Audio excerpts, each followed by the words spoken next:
43 on the protection of migrant workers and the governance of labor migration and accompanying recommendations, as well as through a multilateral framework on labor migration. It is opportune time that the issues of employment, decent work and social protection and remittances are now very well covered in the recently launched Sustainable Development Goals by the world community, and the migrant workers are recognized as a specific category facing vulnerabilities. It is time now for the workers, employers and the governments to collaborate and live up to this commitment that they made September this year.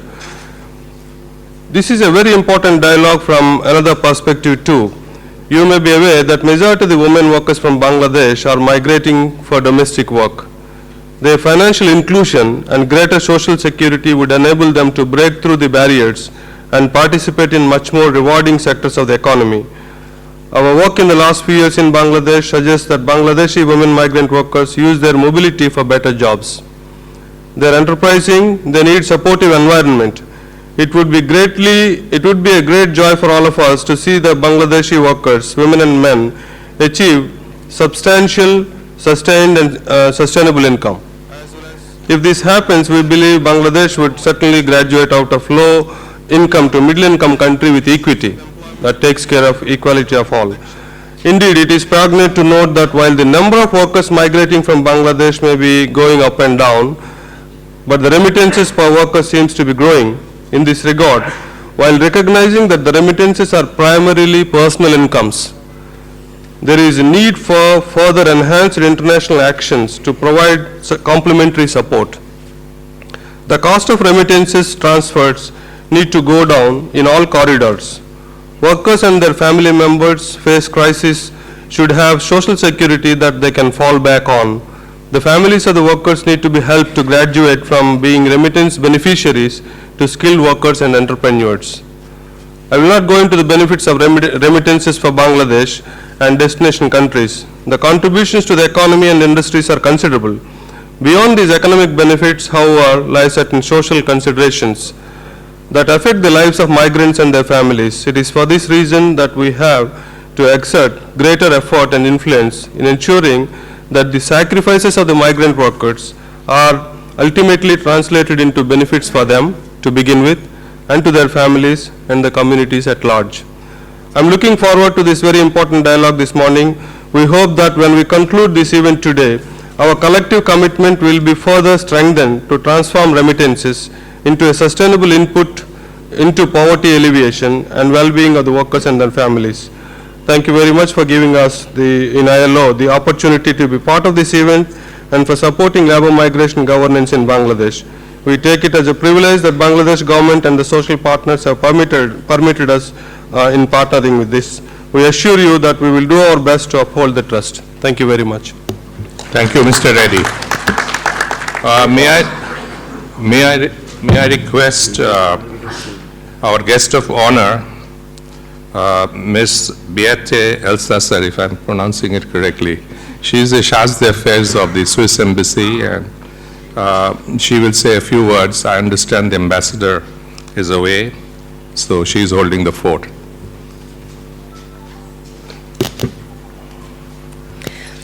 Honorable Ministers, Honorable State Minister, Mr. Syed Manzoor Elahi, esteemed representative of ILO and CPD, distinguished guests and colleagues, good morning.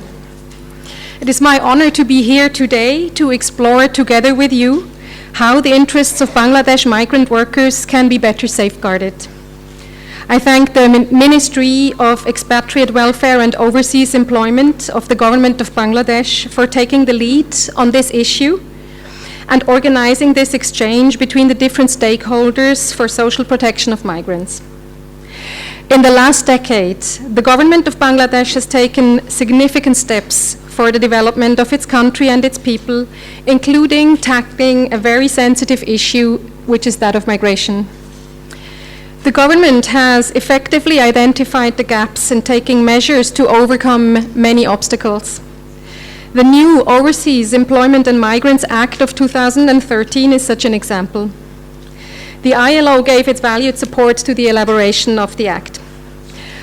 Also, The Probashi Kalayan Bank has been created to serve the welfare of migrant workers and their families, and I hope that the government will be able to increase the outreach of the bank in the coming days by matching the workers' contribution.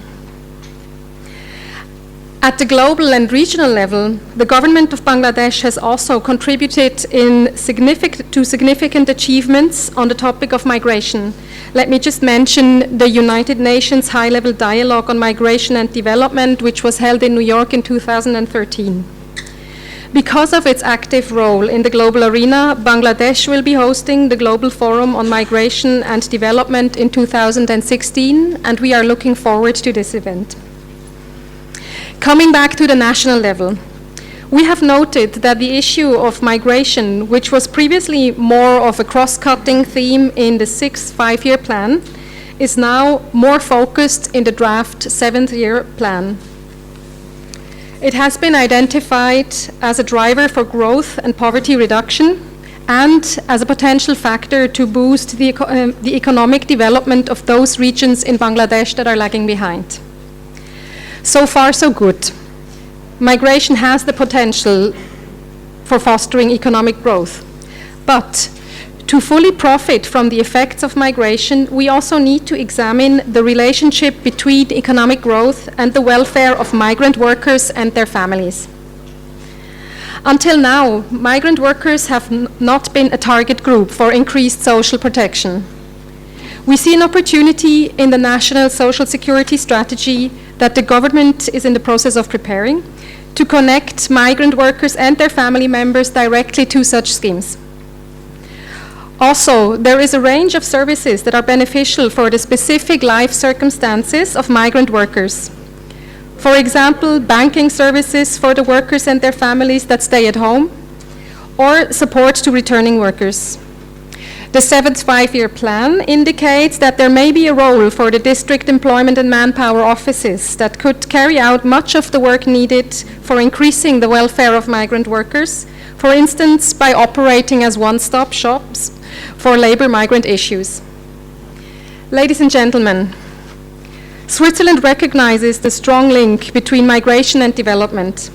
This is why we are active in global and multilateral initiatives, such as the Global Forum. We are also supporting regional processes that are relevant for improving the framework for labor migration. You might know the Abu Dhabi process or the Colombo process.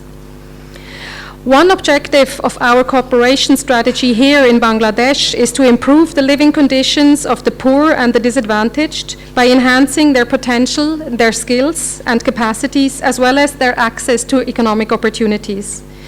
The link with migration cannot be overlooked, especially in the context of Bangladesh and other South Asian countries, where migration is a development strategy, a strategy to reduce poverty. Employment is also a crucial factor in Bangladesh, where many young people face hurdles in entering the labor market. Given that Bangladesh is poised to reap the benefits of the demographic dividend, the government of Switzerland remains committed to further the cause of income and employment for the well-being of the poor and disadvantaged in Bangladesh.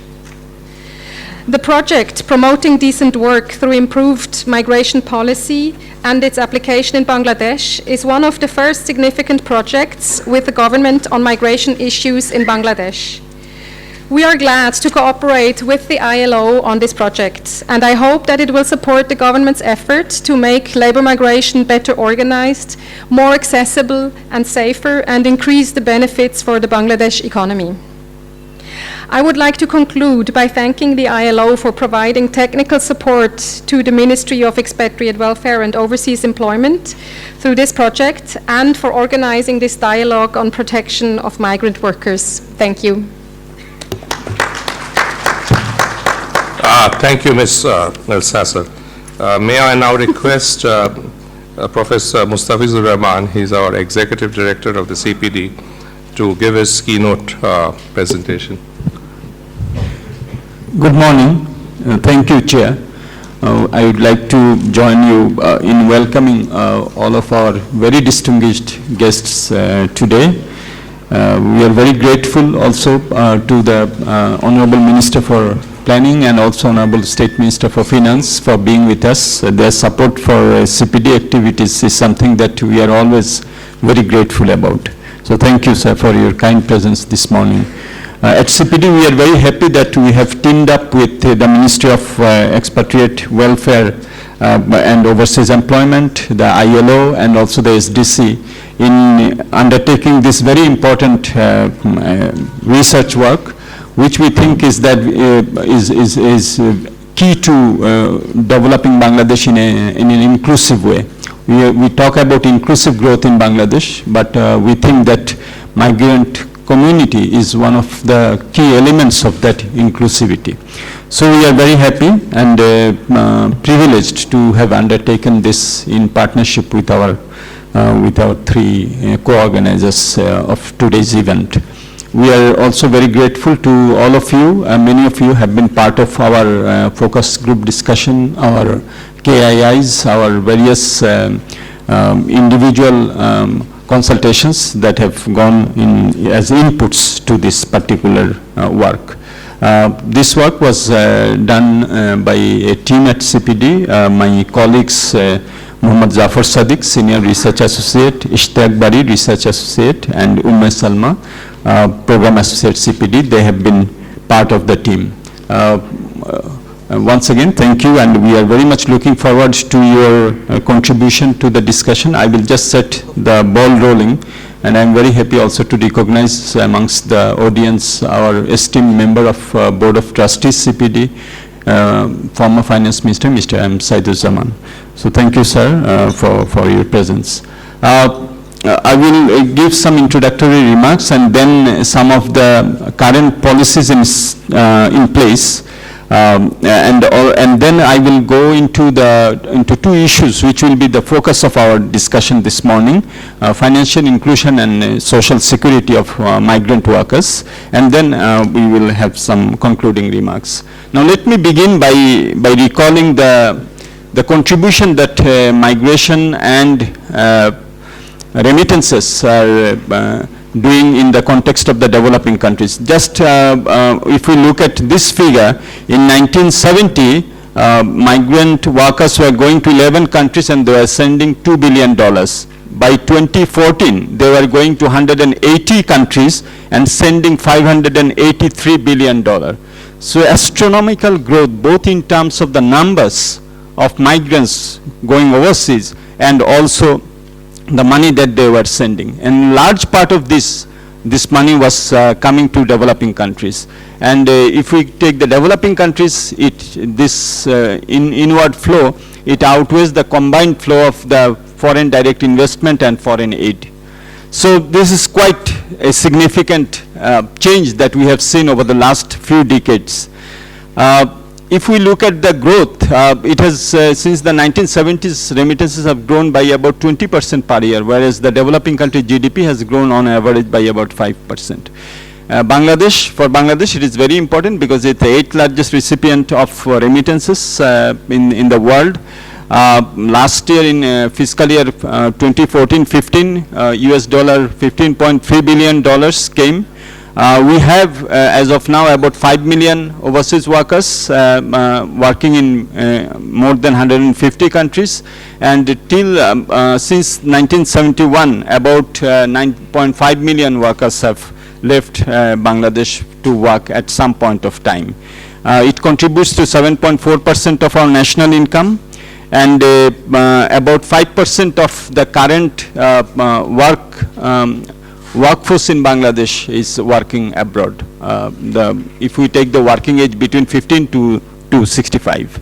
And if we take into account that about 2 million people join the workforce every year, then and about 4 to 5 lakh people go abroad for work, is equivalent to about 20%. So one can understand the importance both in terms of employment creation and also in terms of the macroeconomic other variables. So the contribution is both at the macro level in maintaining macroeconomic balances, macroeconomic stability, foreign exchange stability, but at the same time it is also contributing to household level. in terms of poverty alleviation, in terms of asset creation, in terms of social entitlements that enables the migrating households to spend money on health education. So the overall the contribution cannot be overemphasized. And as the chair and also our three distinguished speakers before me, they have already mentioned that the government over the past years have tried to address the challenges being faced by this sector, both migration and remittances in a number of policy documents, and that we see that reflection. And the major focus of those had been skill upgradation, effective use of remittances, protection of labor rights, ensuring better social security, entrepreneurship, development of workers. So those are the major focus. And the key the documents which we have seen reflections of these: 7th five-year plan, National Social Security Strategy of the government, National Sustainable Development Strategy 2010-2021, Bangladesh Overseas Employment and Migrants Act 2013, and Overseas Employment Policy, which is being formulated, and we hope that it will be finalized very soon. And also Bangladesh has been participating very actively in various global fora. Particular mention may be made of, which has been already noted, the Abu Dhabi process and the Colombo process. These are major global fora where we are participating in order to safeguard the interest of the migrant workers. And also Bangladesh is working very closely with ILO, IOM and other stakeholders, and there is also private sector which is also involved in this. Now, as was also mentioned, the issues of migration and remittances have become very important in the context of some of the recent global developments as well. If you look at the Istanbul Program of Action in support of the LDCs, which was endorsed and where our Honorable Prime Minister was also there, migration and remittances were seen as a major tool for graduation of the LDCs. And the target in 2011 Istanbul Program is that by 2020, half of the 48 LDCs will be graduating from the state of LDCs, and remittances and migration were seen as major tools of this graduation. So this is a global commitment. The other global commitment is more recent and perhaps more important, which is the Sustainable Development Goals. If you look at the Sustainable Development, the 17 goals and the 169 targets, you will see that in a number of places, both migration and remittances have been mentioned. And here I have given a number of those. Goal 8.8, protect labor rights and promote safe and secure working environment for all workers, including the migrants. Goal 10.7, facilitate orderly, safe, regular and responsible migration. Goal 10C, by 2030, reduce the remittance and transaction costs to less than 3% and eliminate remittance corridors with costs higher than 5%. So we see that there are a number of commitments also, global commitments also over there. And the UN General Secretary's report, remittances was mentioned as a key means of implementation of the SDGs. So this is a recognition of that role at the global level. And if you look at the WTO Bali Ministerial Conference where the LDC package was adopted, we will see that the Bali Ministerial talks of opening up the services market of the developed countries under the services waiver given to the LDCs. So there also there is a commitment to open up the services market in the developed countries, which will, on the other hand, will also open up opportunities for export of service migrants from countries like Bangladesh. So all this combined really puts the issues of migration and of financial inclusion and social security of the migrants on a different level. And so in the context of this, and we know that there are a lot of discourse concerning the migrant issues and also issues related to remittances. But what we will focus today is mainly two aspects of it. One is the financial inclusion of the migrants and the social security. These two aspects are generally not really focused, but these in the context of the SDGs and also our national documents, as I will later on mention, these are becoming very important. So the discourse here will be on three issues: transfer mechanisms concerning the sending of remittances from host to home countries, B, efficacy of the use of remitted funds, And the third point is issues of addressing social security and protecting the migrants, both in the host countries and also in the home countries. So these are the issues which are becoming very important, and these are what we are calling the second generation issues. So, and these are needed in order that we can help the migrant workers and their families to have sustainable poverty alleviation. Let us also remember that most of the migrant families, maybe it is helping in their poverty alleviation, but they remain at the level of margin in terms of poverty, many of the families. And we'll also see that the income which they have is not something that which can have a sustainable poverty alleviation if we don't support them with other measures. So that's why it is very important. The government, of course, is in the 7th five-year plan, it is taking up a number of measures. We are also planning to send more women. There is a set target also for that. We are also seeing diversification of the host countries.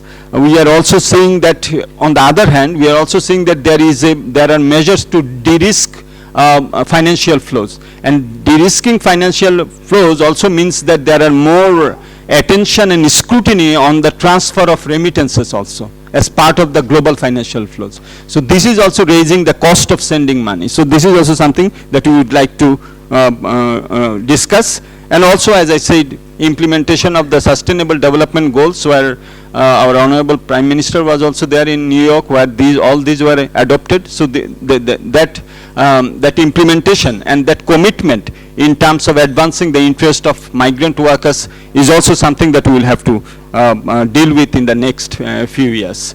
So what we have done is that we have carried out literature survey, best practices globally, and also we have met various stakeholder groups, and we have also made an in-depth analysis of the BBS survey of the remittance and migrant workers, which was carried out in 2013 and published in 2014. So that survey also is gives us a lot of insights with regard to what is the state of affairs in the context of migrant workers, educational background, their income, how they send money, but also at the same time how this money is spent with in terms of savings and investment. As I said, a number of very important initiatives had been taken. The chair also mentioned about the establishment of a separate ministry of expatriate welfare and overseas employment, which was a very good initiative. We have also seen that the Act, Overseas Employment and Migrants Act 2013 has been formulated. The Prabashi Kalyan Bank was set up. Recently, the government has given permission to 3 NRB banks about a couple of years back, and they have already started to work. We have also the Overseas Employment Policy 2016, which is coming. But on the other hand, if we look at the allocations which are being made for this ministry, it is really dismal.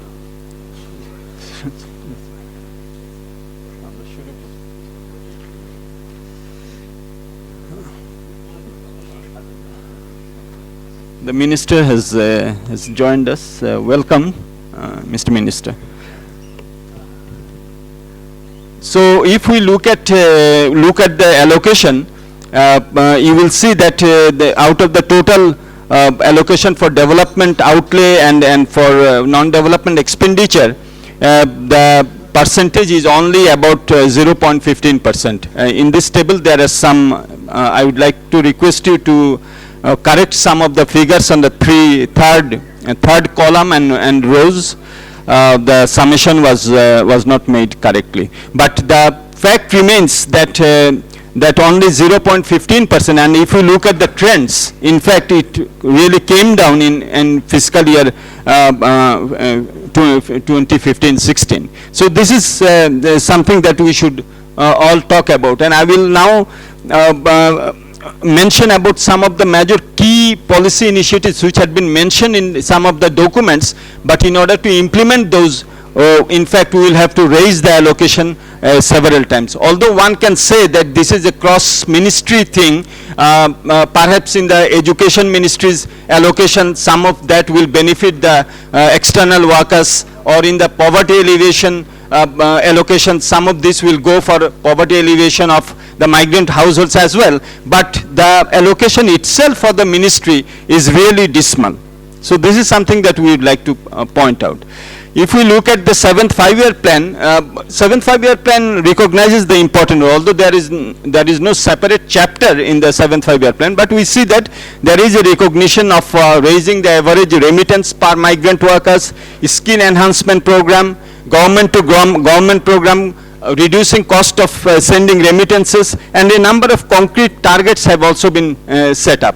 If you look at the national social security strategy, we also see that there is a renewed emphasis on safety net programs. However, we don't see any dedicated program for the migrant workers. But we think that since these migrant workers are absentee or sometimes absentee household heads, so there is a need for targeted social security program also for their families.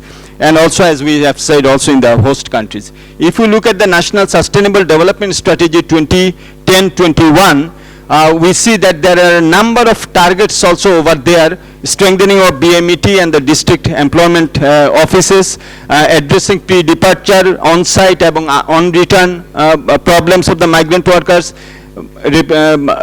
bringing savings vehicles, new savings vehicles, investment schemes for the migrant workers, engaging civil society organizations and private sector more strategically. So all these are mentioned in the policies. But if we look a bit in depth into what the ministry was planning or proposing and what the 7th 5-year plan has really come up with, we see that there are a number of points where it is rightly reflected, and there is no dispute about that. And we can see from this table that some of the issues have been very rightly reflected.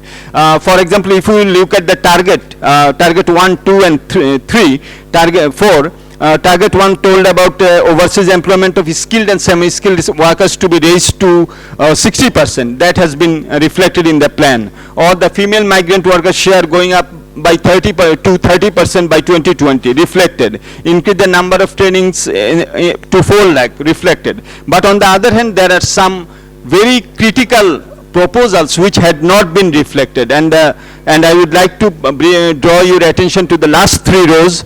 Set up a Department of Expatriate Welfare, not mentioned. Department of Skill Development Training dedicated to the migrant workers is now part of the whole thing, but not a dedicated program. And also they had mentioned that there is a need for increasing the number of technical training centers to 400, and that there is no concrete result with regard to that. Overall, the 7th 5-year plan, and of course we have also discussed this as and I was a member of the panel of economists, and the Honorable Minister also knows it came as a cross-cutting issue, but we think that in the course of implementation there will be there is a need to really focus on particularly the challenges being faced by the migrant workers. As I said, 9.5 million workers have gone overseas since our independence, and about 5 million are now working at this point of time. Female migrant workers, 3.8% only, but as I said, the plan is to increase it to about 20%, 30%. Interestingly, average age which was found in the BBS survey was 32 years. Bangladeshi migrants are young when they go and when they return, because the average age of migration also was found to be only 5 to 6 years. So here is a large community of workers who are going abroad, coming, and the issues of returning migrants, that's why will become very important in the coming years. And we have found that the average age was only 35. So here is an opportunity also to integrate them effectively within the macroeconomy, and also to deploy the skills that they gain through various supports and social inclusion programs. And we know this, just to mention that the structure and composition is shifting from the Gulf to non-Gulf countries, and it will have important implications also for Bangladesh. And the gender structure is also gradually shifting with more women coming. So all these will have very important implication both in terms of financial inclusion and also in terms of social security. So that's what we would like to mention here.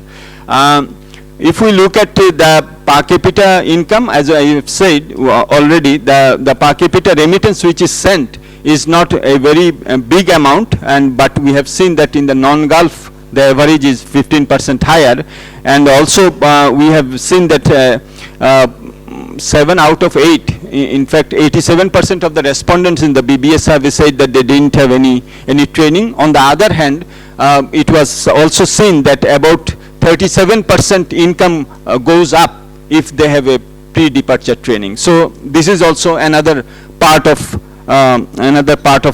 empowering and increasing their income.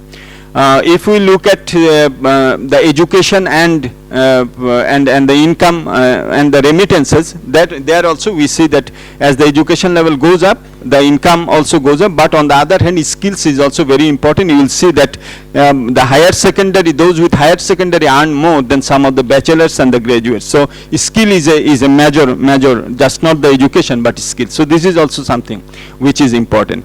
What is also important is that in terms of financial inclusion is that most of the money sent is through small amounts. On average, we have found that from the survey that 5 transactions are made, mostly of $200 and less. On the other hand, we have also seen from the IOM survey, if you look at the figure for 2010, almost 3 times is the amount of remittance that is sent by migrant workers from India, China and Philippines compared to Bangladesh. 1672 compared to, for example, from India, about 3 times more. So this is what it is. Although it has increased somewhat over the last few years, and the BBS survey found it to be more than $2,000, but still we see that the amount being sent is small, and also the amount of installments that is being sent is also small, which has important implications for financial inclusion, and I will come to that.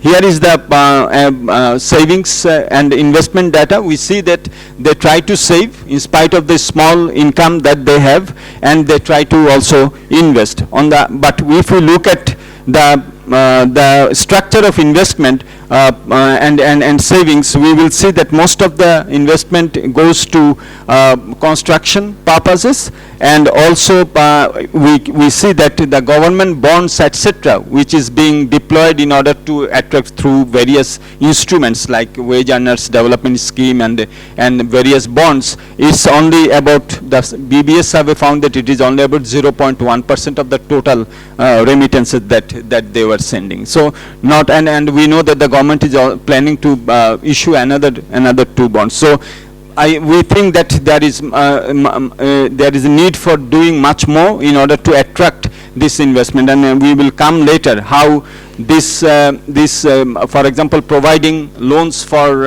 housing could free a part of their saving.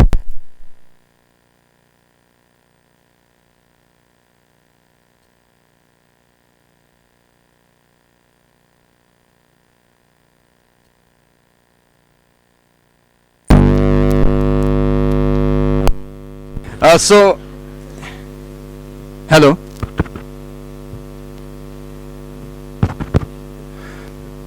Is it working? Okay. Yeah. Thank you.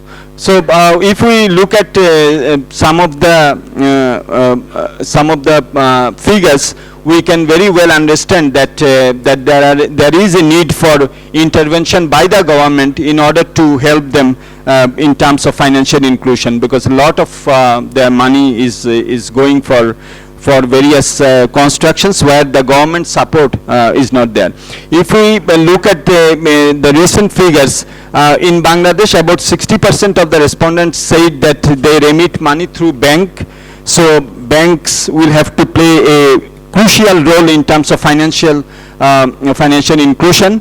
And also we have seen that about 1088 drawing arrangements of various types with MTOs and banks and others have been concluded in order to facilitate this. And we have also seen that there are 34 subsidiary companies which are in operation in the in overseas in order to facilitate transmission of remittances to Bangladesh by migrant workers. Although we have seen that there were about 70 submissions against which these 34 were allowed. So Bangladesh Bank obviously is playing a very key role in terms of inclusive financing, but on the other hand, we think that much more needs to be done. As we have said, there are four major routes: banks, money transfer organizations, exchange houses, postal houses, and through their mechanisms, they help the migrant households to get the money. And I am not talking about the informal, where the risk is high, but the transfer cost may be sometimes zero, and also they get the premium between the official rate and the carb rate. So there is an incentive over there, but hopefully because of many of the steps taken by the Bangladesh Bank, what we are observing is that there is an increasing formalization of the informal channels. But still the survey found out that about 1/5 still comes through informal channel, but when we are doing our FGDs and our other discussions, the percentage which was mentioned was much higher, about 2/5. So there may be somewhat of a lower figure in the BBS survey from what people generally perceive. So this is the transmission mechanism through various channels which come to the recipient, and we see that a number of platforms are involved and engaged in this.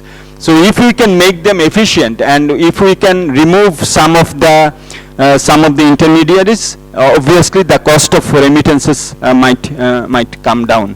If we look at the banking institutions, as I said, they handle the most of our transmissions. And one thing which is very good and is the development of recent times is that the average cost of sending money to Bangladesh is one of the lowest. We are one of the three lowest paying corridors in the world. If we look at sub-Saharan Africa, it is almost 10%, whereas if we look at Bangladesh, it averages about 3.6% for $200 and 1.5% for if someone is sending $500. So it is one of the least expensive corridors. On the other hand, there are also global commitment 5x5, bringing down to 5% in 5 years the cost. So this is, but for Bangladesh, as I said, it's good. And if we look at these figures, we also see that for the global average and the regional average, Bangladesh is in comfortable condition with regard to sending the money. But on the other hand, the initiative of the government to harness and mobilize the savings have not been very effective, although the tax exemptions and other incentives are there, and we can see from this, and I was mentioning that only less than 1% of total remittances are saved in the various government institutions. So this is something that is there, and it is what is also very interesting is to see that this is falling over the years. So this is also something that we will have to look what other incentive we can give to the remitters, small scale remitters, in order to have them. So one of the problems which is arising, and I was mentioning that, is that the worldwide anti-money laundering and counter-terrorist financing is becoming a major concern. And this is also impinging on the transfer of money. So when the MTOs are, for example, sending, the scrutiny on the MTOs, know your customer's due diligence, all these are jacking up the prices. And these are also impinging on the interests of the small migrant workers who are sending small sums of money. So this is something that we thought that Bangladesh will have to fight globally in order that there is, for example, for sending money up to a certain amount, the diligence will be less, you know. Then, of course, the sending institutions can reduce their transaction costs. So this is something. Number of raising is another. You know, number of subsidiary banks. Whether we can incentivize setting up of subsidiary banks, and as I was telling that the number of applications was 70 and 34 permissions were given. We now also have the NRB banks, whether they can come up with special instruments of savings for the migrant workers. This is becoming also very important because, as I said, the structure of migration is also shifting to East Asia, where the traditional transmission channels are also not working. These will have to be set up. So this is something. On the other hand, we have also seen globally postal services are the cheapest way of sending money, although it may not be the most speedy one. But sometimes the migrant workers don't need really send it speedily. What is of interest for them is also the cost. So the postal services, modernization of the postal services is also something that we are proposing. It is still very traditional in Bangladesh. We have also we are also seeing that I was mentioning about the prudential the part of global institutions. Bangladesh Bank will also have to take these protocols. So what is needed is a global understanding, particularly in the context of the SDGs, which the host countries have also signed, that they will adopt, ratify these and implement these. I think that should be the starting point for safeguarding security and promoting their social security in the host countries. So this is very important. Social security can be enforced through various ways. One is unilateral initiative, when the host country and the home country, they have bilateral, they can go for some agreement. So that can be through bilateral. Through unilateral, some of the host countries are taking up unilateral programs for security of the guest workers. So it can be unilateral, but it can also be bilateral when the host and home countries they team up. And it can also be multilateral through various platforms, and we have seen in Caribbean countries there is reciprocal agreement. In ASEAN countries there are reciprocal agreement of safeguarding the migrant workers when mine goes there and yours come here. And it is also important in the context of SAARC, because what we generally do not discuss, but it is there, which is the intra-regional migration. It is under the carpet, we don't discuss it, but it is there, as we all know. So this type of reciprocal agreement can also be, multilateral agreement can also be very helpful. So this is what we would like to also to propose. As we have been mentioning, the National Social Security Strategy, which talks about providing social security to all citizens, do not have a separate dedicated section on the migrant workers. Our apprehension is that if it is under the coverage of the general perspective, principles, then many of the migrant households will be out of the purview, and this was also a proposal from the ministry as well. So we think that there should be a dedicated program within the national social security strategy.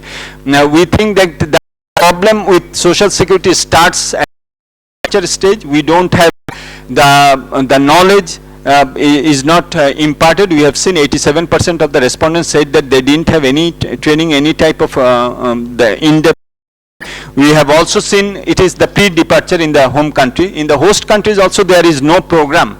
The small companies, they do not have social security programs. The governments do not also have special programs. So this is something that we think that we have to negotiate with, and they need support on various occasions, health emergency, absence because of health reasons, expiry of visa, passport disputes, end of work permit. So there are a number of areas where they are very vulnerable in the host countries. So there has to be a strategy in terms of providing support. We have the labor wings, these will need to be strengthened, and we have asked for increasing the number to 400, but we think that there is a need for more strategic interventions.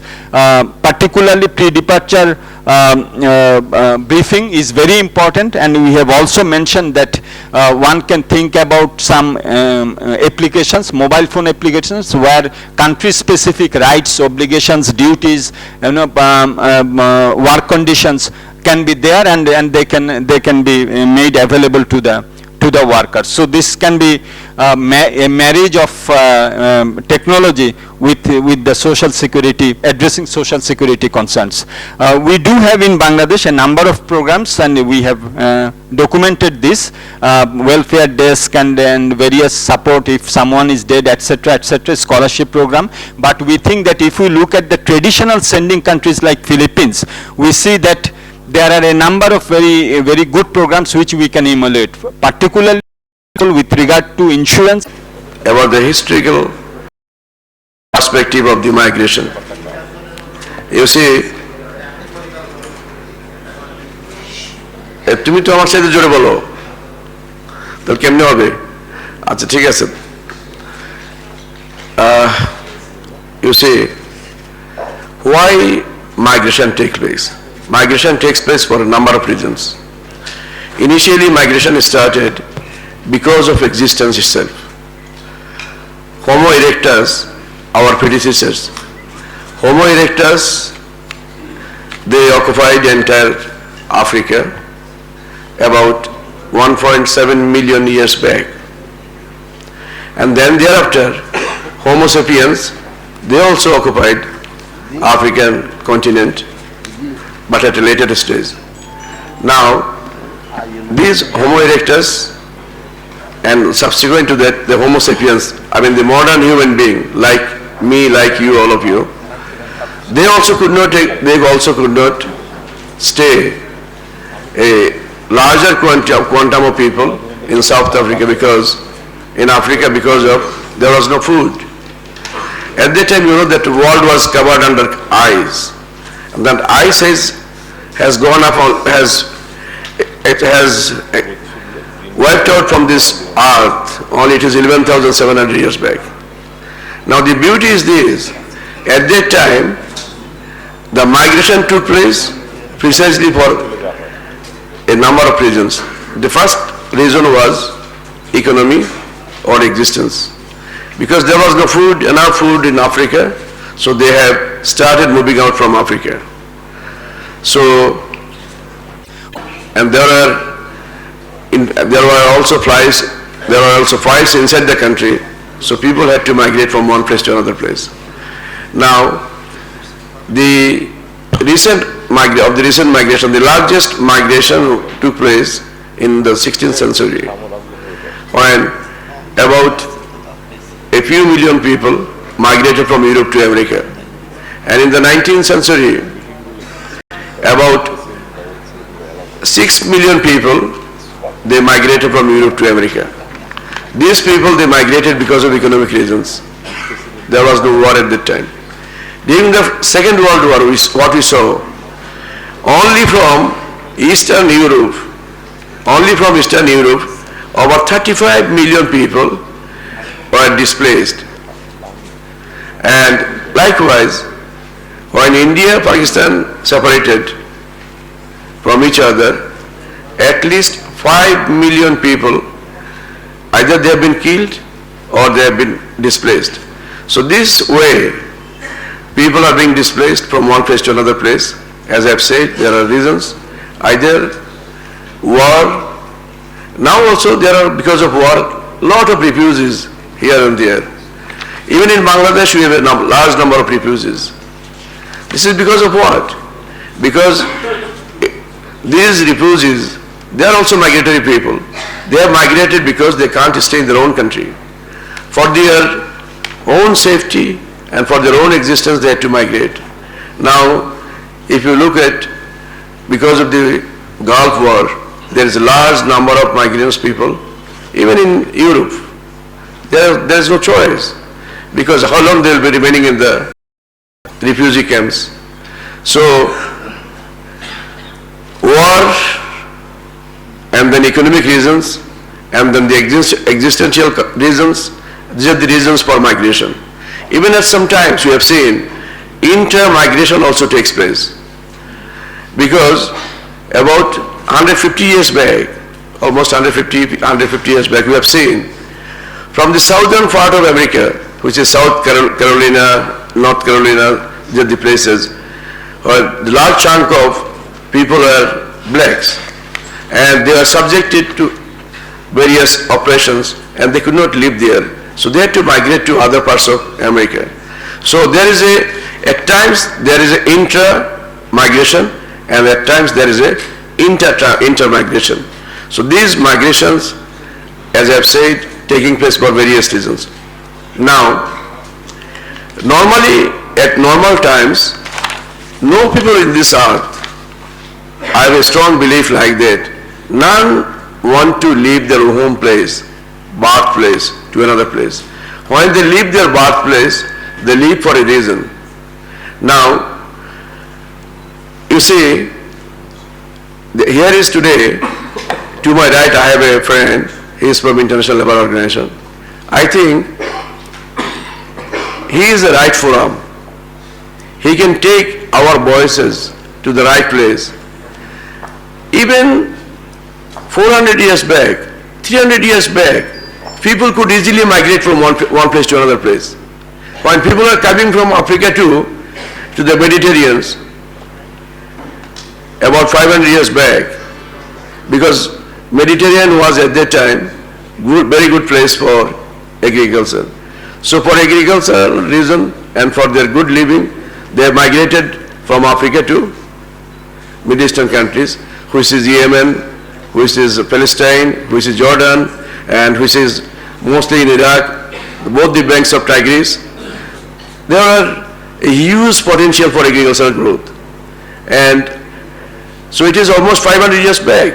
This place was a developed place for agriculture, and side by side then it spread up to India, up to China. China also started cultivating rice and other crops about 400 years back, in a large quantity I should say. Before that they tried in various forms, but the commercial quantity of rice they produced about 400 years back. Now, you see at that time, when people are living from one place to another place, who was the immigration officer? Were there any immigration officer? Were there any passport? There was no passport. Even 400 years back, when Europeans moved to America, they had no passport. So without passport they could move. Now when time has come, it is the Bangladeshis to move now from one place, Bangladesh to other places. ILO, they are coming up with very strict rules and regulations. Now you need a passport and you need your biometrics, you need lot many things. All sorts of restrictions are coming in and coming and taking place during our time. When it is our time, we are having a huge number of people. We can't provide all of them with proper job in the real sector economy. Now it is the time they should move out to other places where they have a demand. Now demand is there, but they can't move out. For them there are restrictions. So you see people are dying in the Indian Ocean, people are dying in the Mediterranean seas. Why? Because they are being restricted. This restriction has to go. If you look at the economic history, you will see, as I was telling the other day also here, who built America? America was not built by Americans. America was built by Europeans and expatriates and migrants people. Who built Australia? Australia was not built by Aborigines. of Australia? Who built Malaysia? Was Malaysia built by Malaysian Bhumiputras? No. It was built by Chinese, it was built by Bhumiputras, and it was built by, side by side, it was built by Indians. Singapore was also the same story. Everybody, they used people, migratory people, when they are now self-reliant, now they have stopped further migrations. So that is my worries, you know.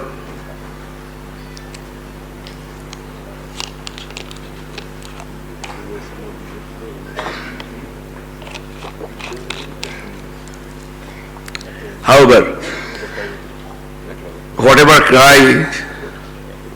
I cry from here, it will not reach proper place. It will not reach the place where it should have been raised. Even when they have signed MDG, when they have signed even SDG, none discuss this issue. Every country is endowed with certain gifted endowments from Almighty God. So we are gifted with human beings. Our people, they are intelligent people, they are bright with ideas, with innovations, and our people, wherever they are working with a pride. So my point here to all of you, that you raise the voice that people should not be restricted that much the way now it is being restricted. There should be, if it is not totally free for some other reasons, at least there should be not that much restrictions. You can't impose that much restrictions on a country. Now, even there are certain countries, the main income is from the inflow of remittances. Ivory Coast, over 50% of the income is coming from this inflow of remittances. Now, people are migrating, yes, definitely it's migrating. Even 100 years back, all the total number of migrants people was about 80 million people. Now it has gone up to 270 million people. And it is growing and growing. And side by side, inflow of remittances also is increasing. In 2013, what the remittance number was?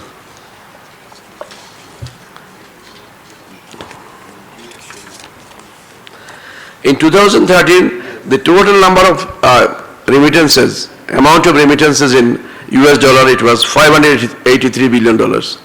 I'm sorry, I don't have the exact number of 2015, but I have the estimate. In 2013, it was $583 billion, and in 2015, it has gone up to $742 billion. Out of $583 billion, which is the exact number in 2013, the large amount of money, the recipient was India. They received out of that money $70 billion. Then China, $64 billion.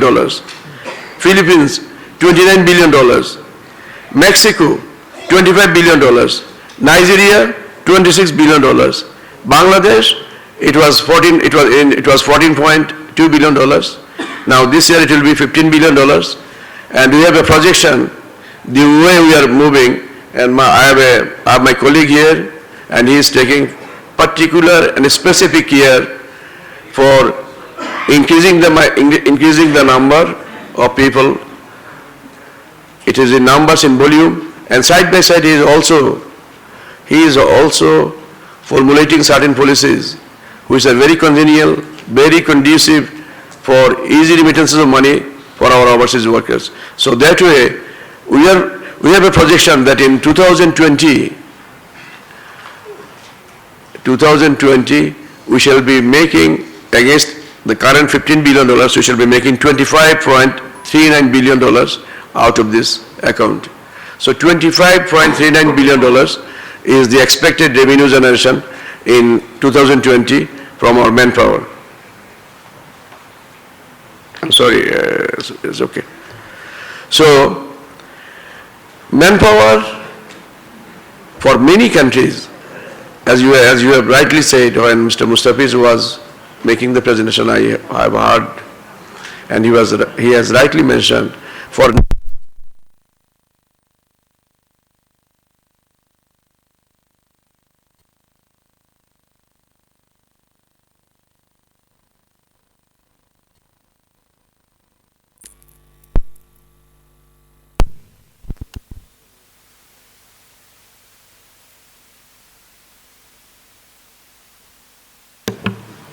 all right, Mr. Mustafiz.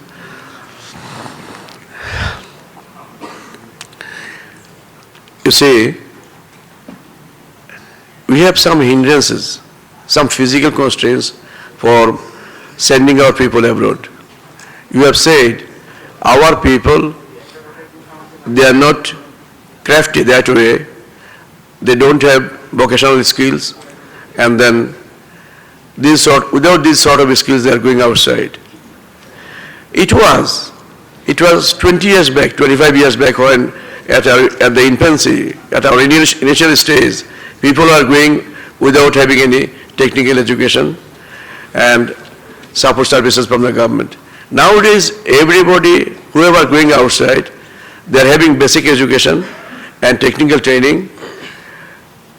We are sending them fully equipped so that they can take up their job the moment they go to the country and to the employer. There are no complaints. If Dr. Mustafiz correctly pursue the things, he will see, during the last 10 years, I should say, the number of people coming back from other countries, our migratory people who have gone on migration, they don't know the job, or they have misbehaved, or they have refused to take their jobs which are assigned to them. It will not be even 0.5%, nothing. It is nothing. Our people are much better. If you study even Filipinos, if you study Nepalese after sunset they don't work. Bangladeshis are very good. They never refuse any work, even they work extra overtime, overtime also. So they have a good name. And that is the reason, like countries like Malaysia, they are of highest demand. Our Bangladeshis are of highest demand. Bangladeshis who started working in Saudi Arabia as a labor 20 years back, now they have become the owners of various houses, small hotels, and all the markets, flower markets, then the fish markets, and the small shops, all are owned by the Bangladeshis. So Bangladeshis are intelligent, I'm saying like that, So only one problem we have, what we are not discussing. They have that skills, but only in one area they lack, that is the language. The worker which we are sending from Bangladesh, the job they are doing, and a worker of Sri Lanka, they are doing the same job, but the wages of the Sri Lankan worker is at least 60-70% higher compared to Bangladeshi worker, because he does not speak English. Now how we will address this issue, I don't know, because every year, again and again we are saying, we have a pressure that we should pursue our education in Bangla, and I am not against Bangla, because Bangla is our mother language, and Bangla we should emphasize, but particularly the people, I am really very, very worried, and I am very much concerned about the people who are going abroad for jobs. Believe me, I have seen myself, only for not speaking English, their wages are much, much less compared to other nationalities. Filipinos, they are very good in this aspect. Sri Lankans are very good in this aspect. They speak fluent English. Now, if we could introduce emphasizing Bangla 100%, then if we had something 100% plus, and that particular 100% plus, only plus that area, if we could do for those workers, unfortunate workers who are going abroad for a job, that they should also learn English side by side. I think in that case, it will boost up our revenue generations in a very, very big way. I will leave this issue to this thing. I mean, all of you, you are enlightened people. You are very much worried, very much concerned for our economic development, so that the dream we have in front of us, that Bangladeshis will be one day somebody, and not somebody that way. I am waiting when Bangladeshis will say to the whole world, hello, we are here. We also are members of the elite club. So I am waiting for that. It is 2041. In 2041, inshallah, we shall be a member to that elite club. It is our aspiration, and that is coming to happen because of your untiring effort and endeavor. Everybody's effort and endeavor, including our migratory workers. So our Honorable Minister is here. He is also coming from business background. He is a very successful businessman, and he knows the ins and outs of this problem, and I am sure he will try to find out the solutions for each and every problem. So, ladies and gentlemen, you see, I'm saying, so I'm sorry I will not be in a position to continue with you. It would have been much better for me if I had the inputs from all of you. But even then, my colleague is here, Mr. Abdul Mannan, MP and the State Minister for Planning and Finance. I think he is an exception. One minister is serving two masters. He is serving two. But I am not his master, of course. I am his friend. So there is no worries about him. So you know, it is a unique situation. So Mashallah is a good man. Hopefully he will carry on with the next of the agenda, and our Honorable Minister for expertise, particularly for that particular section, which is very, very, very, very crucial for our existence. So, sir, I leave it to you now. So, thanking you once again. Again, I am thanking the organizers and everybody who are coming here to help us out, to find out the workable solutions so that we can bring in more revenues for our economy. And this year I am telling you one thing, because I have seen your worries also. The people who are working abroad, now it is almost, it is almost now 11 million. It is 11.2 million now. So, these 11.2 million people, they are very hard-working people. They are really contributing a lot for this country. Without their remittances, we will not be in a position to continue to move forward. Now, from our State Division, I have given them a task. Hopefully by next March, you will get the correct picture that the people who are sending money abroad, who are sending money from abroad and money coming here, how they are using their money, whether they are using it for their entirely for their own household consumption, or they are investing some money in different forms. So we will get a correct picture by next March. So after that, I will let you know, then your worries also will go. I am sure that figure will be very important for us. So that is statistical information will be available only after March. So, ladies and gentlemen, I am thanking you once again. So, I will be meeting you very soon again. Thank you.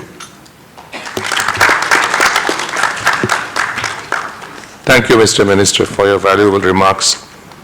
Thank you very much. We have a lone discussant. Normally you have two or three, but Thank you, sir. probably we thought that we would leave. We'll get more information or fruitful inputs from the floor. So now I would request Dr. Zayed Hussain, as you know, he's the lead economist in the World Bank, to give his comments on the presentation. Yeah. Thank you. Language is the main barrier. Language. Thank you, Mr. Chairman. When CPD approached me, invited me to be a discussant, I asked them what is expected from the discussants, and They told me that since I work for a global institution, it would be nice if I could bring some additional perspective on the issue that Dr. Mustafizur Rahman has so comprehensively presented to us. So, Mr. Chairman, I know that we are already overrunning our schedule. So I have a few. Not only perspectives, must come with fruits. Okay, thank you, sir.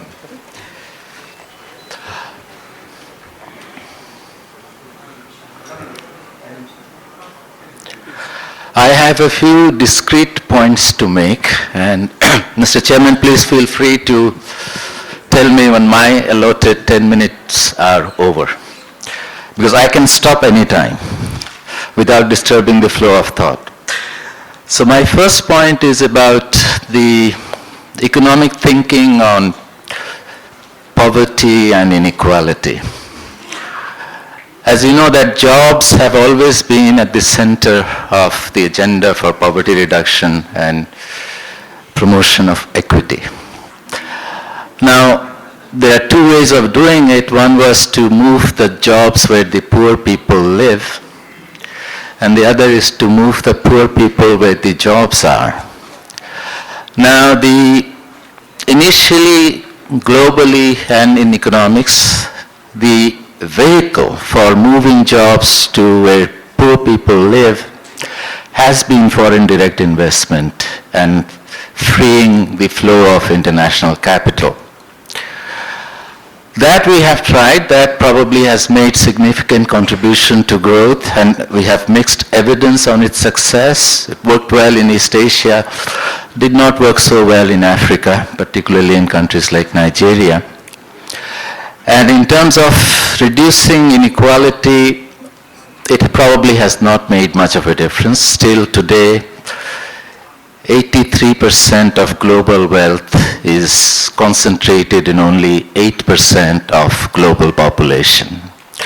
So now the thoughts are moving towards migration, and the recent award of Nobel Prize to Angus Deaton is an evidence that the economics of migration is getting into mainstream economics. As you know, Angus Deaton has been a very strong advocate of freeing global labor markets, which he thinks would have much bigger impact than the official aid flows.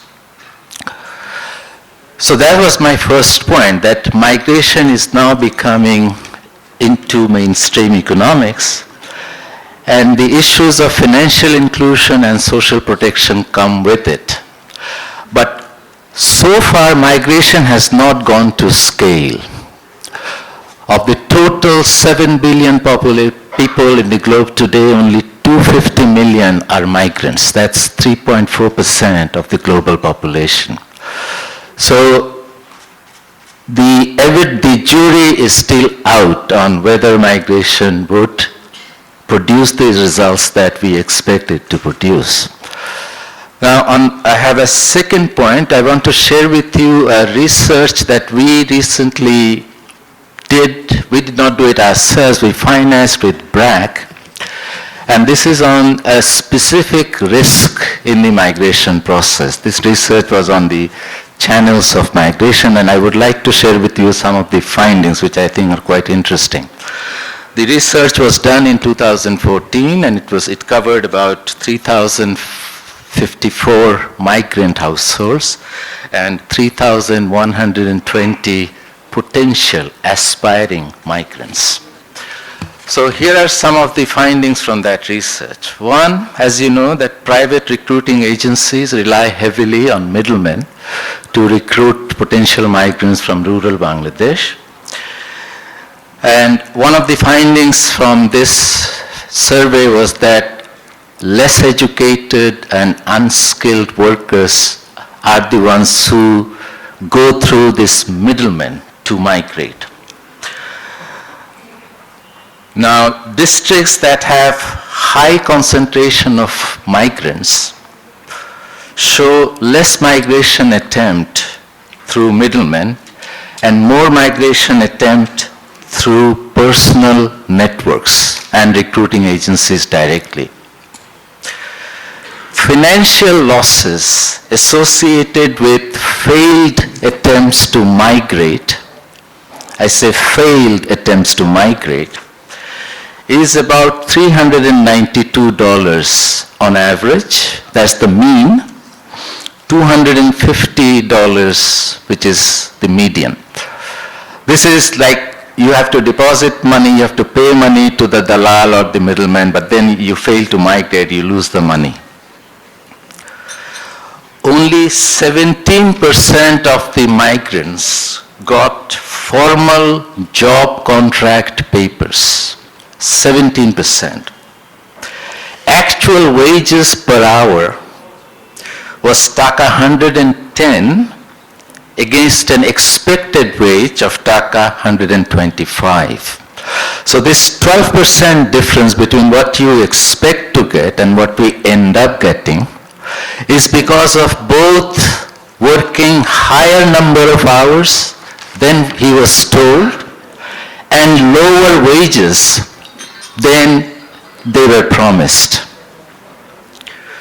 So what this research showed is that if you compare alternative channels of migration, middlemen, recruiting agents directly or through your own relatives and personal networks, the middleman channel is the riskiest channel of all. Now, but again, one has to be careful because prescriptions such as reducing reliance on middlemen are a bit too simplistic. Simplistic because the reason these people go to middlemen is because they deliver migration a lot faster. So there is a trade-off here. You take risk, but if you succeed, you migrate much quicker than you would through other channels. Now what we conclude, what the paper concluded was that intervention to promote safe migration should focus on promoting awareness, and this is one point Mustafiz has also emphasized, on keeping proper evidence of depositing money to the middlemen, particularly those from outside the community. What the survey found is that if the middlemen are from the same community where the aspiring migrant lives, then the risk is a little less. And about the importance of having formal job contracts before migration. So here both financial inclusion and social protection issues come in. So that's my second point. Mr. Chairman, do I? Yes. A third point which I want to make is about the kind of social protection that is available in the receiving countries and in the sending countries for migrant population. What we find in the receiving countries is that unemployment benefits are available for non-seasonal workers in most OECD countries, but only in one GCC countries, which is the Kingdom of Bahrain, unemployment benefits. Severance pay provisions for non-seasonal workers that compensate for dismissal before the end of contract are the rule for OECD countries. If you're dismissed before your contract ends, you get a severance pay. That's the rule for OECD countries, but more an exception for GCC countries. The reverse is true of end of service pay provisions that grant lump sum seniority benefits. They are universal in GCC countries, but the exception in OECD countries. Family benefits, basic health care and family allowances, as far as provided at all to national workers, are inaccessible for temporary migrant workers unless their families live with them. Coverage of pension benefits is provided in most OECD countries for migrant workers, but in none of the GCC countries. In Singapore, migrant workers are excluded from the pension scheme unless they are permanent residents. In OECD countries, eligibility to pension is typically conditioned on lengthy contribution periods or residency that is beyond the reach of the typical temporary migrants. And with that, Mr. Chairman, I conclude my comments. Thank you. Thank you for making it very short, but very full of points and full of information. Ladies and gentlemen, now we have the open floor, but I would like to structure it a little bit so that we get valuable inputs to include in the paper if required. So I say the stakeholders would be the Bangladesh Bank definitely for this kind of workshop. The NRB banks, those who receive the money, or those who are also in the mobile banking can come in. Then if somebody from the Islamic Bank, why Islamic Bank? Because they are the largest recipient of the remittances. The fourth one is if anybody from the Bangladesh Manpower and Employment Training Institute, because training, as you've heard, is very essential to graduate the unskilled labor to the skilled sector or semi-skilled sector. Then I would like some trade union leaders to give their views on what should be done for protecting the workers' interest. Last but not the least, the academics, the academicians can pull in the inputs. And then, of course, this is the structure that I thought, but it's not the last. The structure can be changed, of course. Then anybody can speak, but just bear it in mind that whatever you want to say, to keep it within a time limit of 5 minutes. Then everybody gets a chance to give their views. Thank you. With this, I would like to invite somebody from Bangladesh Bank. Is anybody from Bangladesh Bank? 5 minutes, 5 minutes. Assalamu alaikum. I'm Mohammad Shafiul Alam, Deputy Director, Foreign Exchange Policy Department from Bangladesh Bank. Thanks for inviting us here to discuss something about the issues here. Actually, although the topic is here safeguarding the interest of Bangladesh migrant workers and issues of financial inclusion and social protection, actually we are actually concerned with the financial inclusion part for the migrant workers. And on that ground, the topic covered here, I'll focus on some issues. First of all, one point is here that financial inclusion, in case of financial inclusion, bank account is a problem. And it is already addressed by the many researchers, including here and other ILO papers and Ramru papers and everything, that how we can include our migrant workers into the banking system. And several times it has been addressed that whether we can make it bound by the migrants who are going abroad. But actually, it can, in my side, I can say that it can be done in two ways. Number one, that there are some people going through BMET, so BMET can introduce the matter to the migrants, and another is some are going through BIRA, so BIRA can give some sort of financial literacy about the bank account opening. Moreover, if we want to address it a little bit harshly, that we can say that at the time of opening there is applying for a passport. At the time of applying for a passport, it can be addressed that bank account should be given. In that case, each and every migrant will have a bank account, and it is addressed that if the bank account is there, there will be some deposit mobilization, and that will help us in some way. With this context, another point is that it is addressed here that investment in the government bonds like US dollar investment bond, wage earners bond, these are reducing It's not so much encouraging from the migrants, but we have some information that lot of banks have different types of products, savings instruments like DPS, and Islamic bank representatives are here. We have some information that they are opening bank account for the migrants. At the same time, they are giving them an opportunity to open a DPS where from the savings account, the installments will be given automatically. And in this process, they have a large number of migrant customers. They have the DPS products, and since they have the DPS products and a better rate they are getting, they are not so much interested on the government products. Thank you. Another point I want to maintain. As soon as possible. Okay, thank you, sir.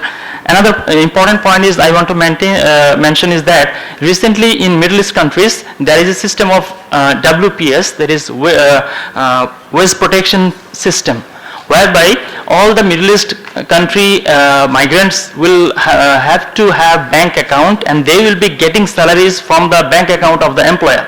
And in Qatar it will be implemented in the next month, and already in UAE it already implemented. And if this is the thing, since many of the unskilled labor we have, they don't have the legal income there, so it will be a problem.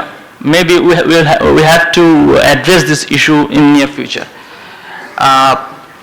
I want to mention another point, that in case of social protection point of view, what we can do, that is we can give them special card for getting the facility that is privileged in case of medical facilities or schooling facilities, etc. This sort of benefit will help them to be into the financial inclusion system, and they will feel encouraged to get the remittance card to get this sort of facilities. Thank you very much. Okay, thank you. Excuse me, Sir Chair. You have excluded the No, everybody is included. civil society organizations who work directly with the migrants. No. So can you please include them? Thank you. Okay, no, everybody will be included, but so I have to do some time management. I think the minister just wants to intervene very shortly because he has something to point to Bangladesh Bank, because he thinks it's very relevant from his ministry to the Bangladesh Bank. You know that we are working with the migrant worker. What the migrant worker at the moment, how they send them their money. They send their money 50% by remittance or 50% by hundi. So to eliminate this problem, we have a welfare bank, Prabasi Kalyan Bank, and that bank is going to be a scheduled bank so that the migrant worker can send the money to my bank to minimize the cost of remittance. So the Prabasi Kalyan Bank will be the owner, exactly owner, the Prabasis will be the owner of the bank, and they can use the bank. At the moment what they are doing, they are taking 2 lakhs of taka to without any security to go overseas, and they remit the money. But the remittance is coming from the third bank. For that reason, the cost is higher. If he can send the money to Prabasi Kalyan Bank, which would be the scheduled bank, that bank would be, the cost will be minimized, and the inflow of the foreign currency would be much more. Okay, thank you. Thank you. At this stage, I'd like to bring in Mr. Saidul Zaman. As you know, he is our member of the trustees, because he has to leave for some urgent work. So I'll give him the floor now. And if you are... Thank you, Mr. Chairman. As short as possible, of course. I should say co-chairman, because the Honorable Minister for Expatriate Welfare and Overseas Employment is also here. So first of all, let me start by thanking the CPD and their colleagues and collaborators for presentation of this on this subject. And I'd particularly like to thank Dr. Mustafizur Rahman for a very exhaustive and educative presentation on the issues. The paper has, and the discussions so far have mentioned all the positive aspects, the economic aspects of labor migration and very useful suggestions for their financial inclusion and social protection and of their families and the returning migrant labor. But I missed two things until Dr. Zahid Hussain spoke.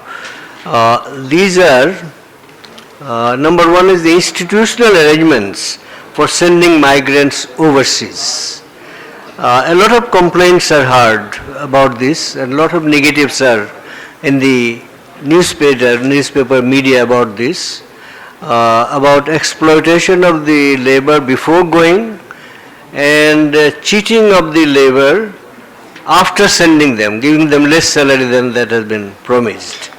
Now, it's good to see that in some cases there are government-to-government arrangements, G2G arrangements, which probably will improve the situation, but the question remains that what will be the correct role of the BIRA members?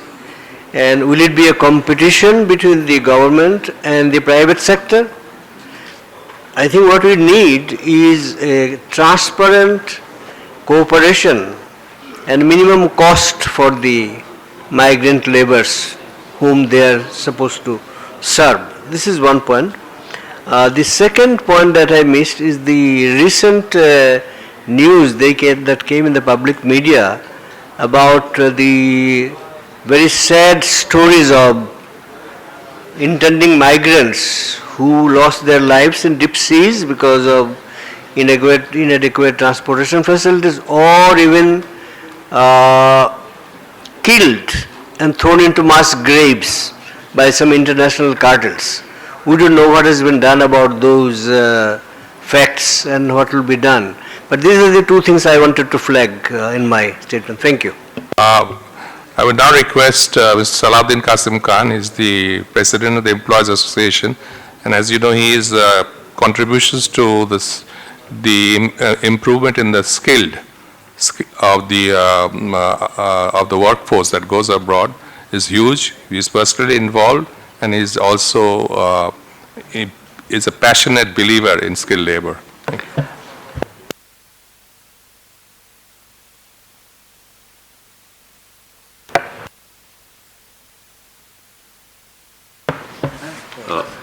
Thank you, sir, for giving me the floor. Sir, there was a guilds study, city and guild study, which showed that Bangladesh workers had the lowest skill sets in South Asia.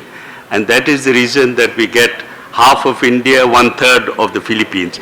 So, and the other statistics I would like to quote from a country report done for the Skills for International Labor Market, done by the ILO, supported by SDC under your ministry, sir, where there is a trend which is not comforting. In 2010, the number of skilled workers going abroad was 40%, but in 2012 it dropped to 34%.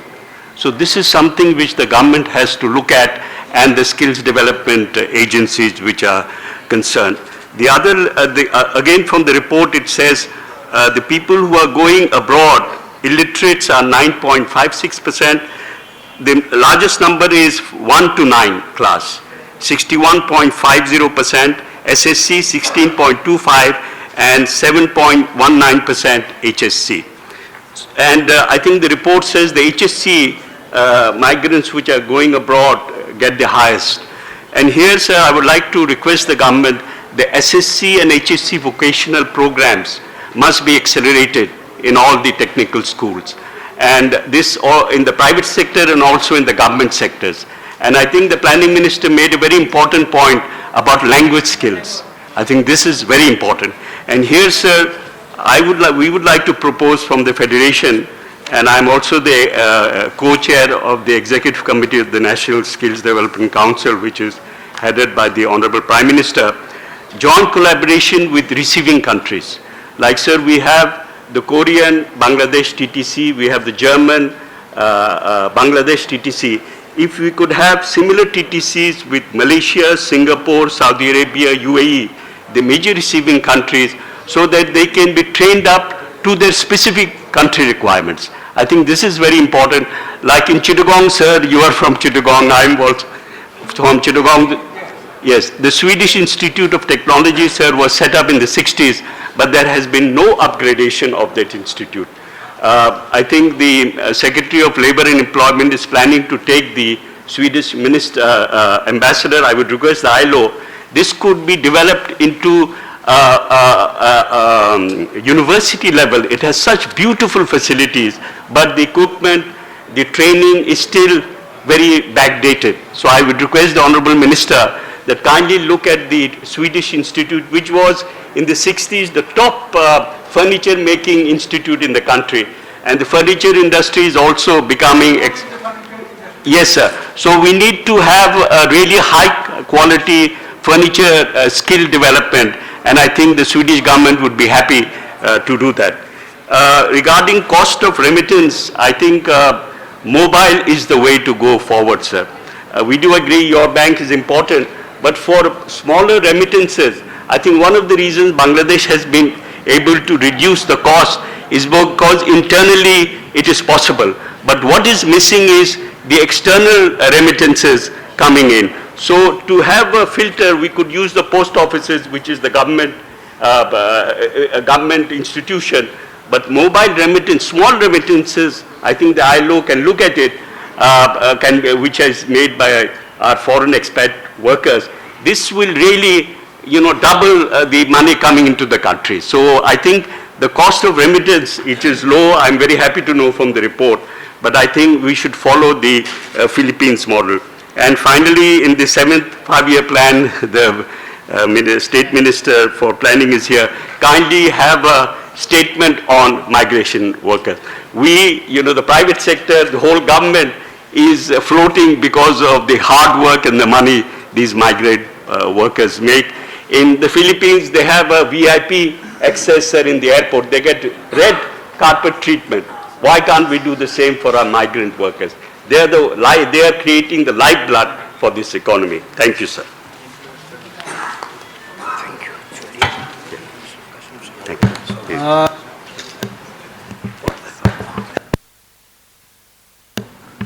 Thank you, Mr.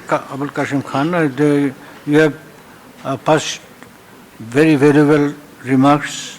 The SSC, HSC standard should go for overseas and for migration. Regarding the G2G and G2G, they are not, at the moment they added one word like G2G plus. G2G plus means maybe the public workers, the recruiting agents will be there, and we have already informed that BRF, not BIRA, Bangladesh Recruiting Agency. We have not mentioned the name of BIRA. We have mentioned the word like a BRA. So that will be solved immediately, I think. And for the remittance cost, which you have passed the remark, we will look into it. And at the moment we are bifurcating our BMET in the Department of Expertise and Welfare, Department of Skill and Development. For skill and development, we have started with City and Guild, with the help of ILO, City and Guild. They have already started their training. Yesterday I have distributed 40 certificate to the skilled person, and those skilled person will train up other skilled person. We have 41 training center and 6 IMT, International Marine Technology. So altogether I am planning to go into the Upazila. Up to the Upazila, I will go to the Upazila so that we can train up all the people, those who are seeking to have higher education like masters, MA, MA, but it is useless for us. We are actually, my plan is to up to HSC level, they will go to the training center, they will go to the right training center, they will take the right training, and go abroad for their job. Thank you very much. One point, sir. I wanted to make, particularly the State Minister of Finance and Planning, the Human Resource Development Fund must be operationalized, sir. The Finance Minister committed 100 crores. Kindly put this money in place so that agencies and training centers can access this money. And in the policy, sir, it says 1% of the remittances which are coming into Bangladesh must be put into this fund so that it can be used for upskilling, and the Ministry of Expatriate Welfare should also have access to this funding, sir. So I think it's very important to get the fund in place. Thank you. I think the civil society, that's okay. Okay, let's get the civil society in. Volun, please. Thank you very much. I'm Shipa Hafiza, working with Migration Rights Program from BRAC. I have 3 points only to mention. One is talking about social protection and financial inclusion for migrants, workers is one of the very important area, and thank you organizers to start the discussion here. When we talk about financial inclusion, so these migrants and their family need to be included. And with all about social protection, the approach of the government has to highlight. Excuse me, because we are recording this, could you please say your name and the company, the organization? Okay. But they couldn't hear it properly. Okay. My name is Shipa Hafiza. I'm from BRAC, working with Migration Rights Program. About financial inclusion, when we talk about, I think the approach of the government should be focused to providing support to the migrants and their families, and acknowledging their sacrifice for improving the economic situation of the country, rather than only providing service as because they are poor and as because they're beneficiaries. So approach has to be very different. And particularly for women and children, there has to be focus on financial inclusion. And when we say financial inclusion, very simple things can be, these people can get more higher rate of exchange rate, and so that they can avoid hundi. Mostly people go for hundi because the exchange rate is higher. Also, informing them about this service. Very recently from a visit to Dubai, and where this migrants community, Bangladeshi migrants community live, we learned that none of them know about these remittance processes. So this information is very important when they are in the country and when they are in the destination country, how to send the money through an appropriate channel. Also, inclusion in the access of schooling for their children has to have a priority, and with the health services. When we worked with ultra poor people to eradicate extreme poverty, we find out giving an identity card to the ultra poor person helped them to get increased access to hospitals and other areas.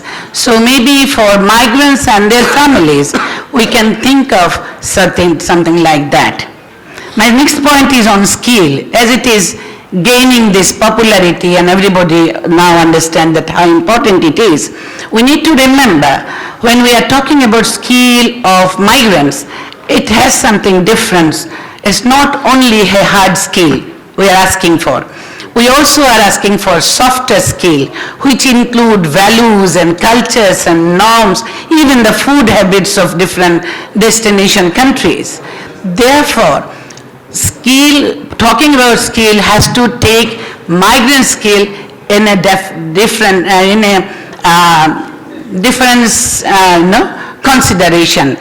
So, and when we talk about training and we think about TTC, because which is the largest training provider body, BMET, the trainers of TTC has to understand and be updated, take the updated education on that.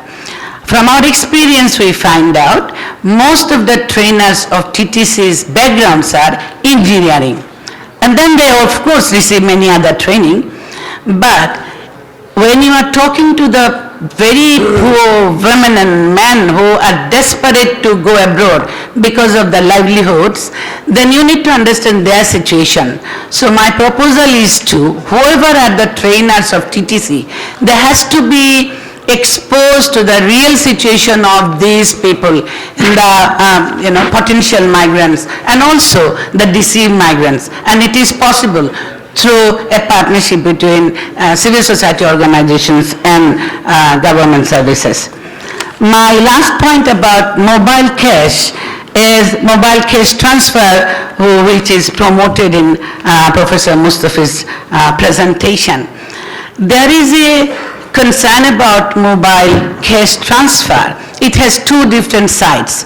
So whoever are deceiving migrants, whoever are sending them with the boat in the sea, after they take them away into the sea, then this person make a call to their families to send money. And they can send money, whatever the way it is, because there are mobile cash transfer is possible. So somewhere somebody has to look into it. How can we control that transfer in such a way that it is not, unknown kind of money shouldn't be transferred through mobile cash. Thank you very much for listening. Good. We have somebody from the mobile banking, Bikash. Is there anybody from Bikash?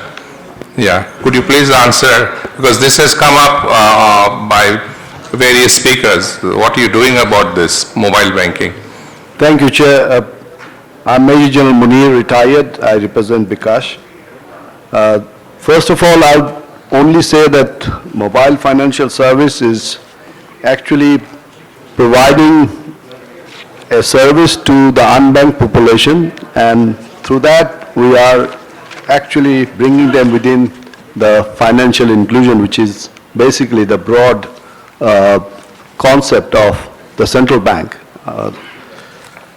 Now, there are infrastructure available for the migrants to send money to their loved ones through bank, and for the internal remittance, we give that service. My first point would be that when the policy is made, this particular aspect may be given kind attention, that the facilities are improved in a manner that the multi-banks can possibly have interfacing with the mobile financial service, so that this provision of the money that is coming from abroad could be sent quickly to the loved ones in any corner of Bangladesh. The issue about migrants being taken out of a particular port of embarkation and then charged for some kind of extra money, and that is being transferred through mobile finance service, is something that we come to learn that is happening. But every transaction is supposed to be done through an account, and if that is a registered SIM against a registered national ID card, an account has been opened, we can always track that, and with the help of law enforcement agencies, we can track any criminal transaction of that nature. Thank you, sir. Okay, we'll start from this side. Right to the back, yeah, please.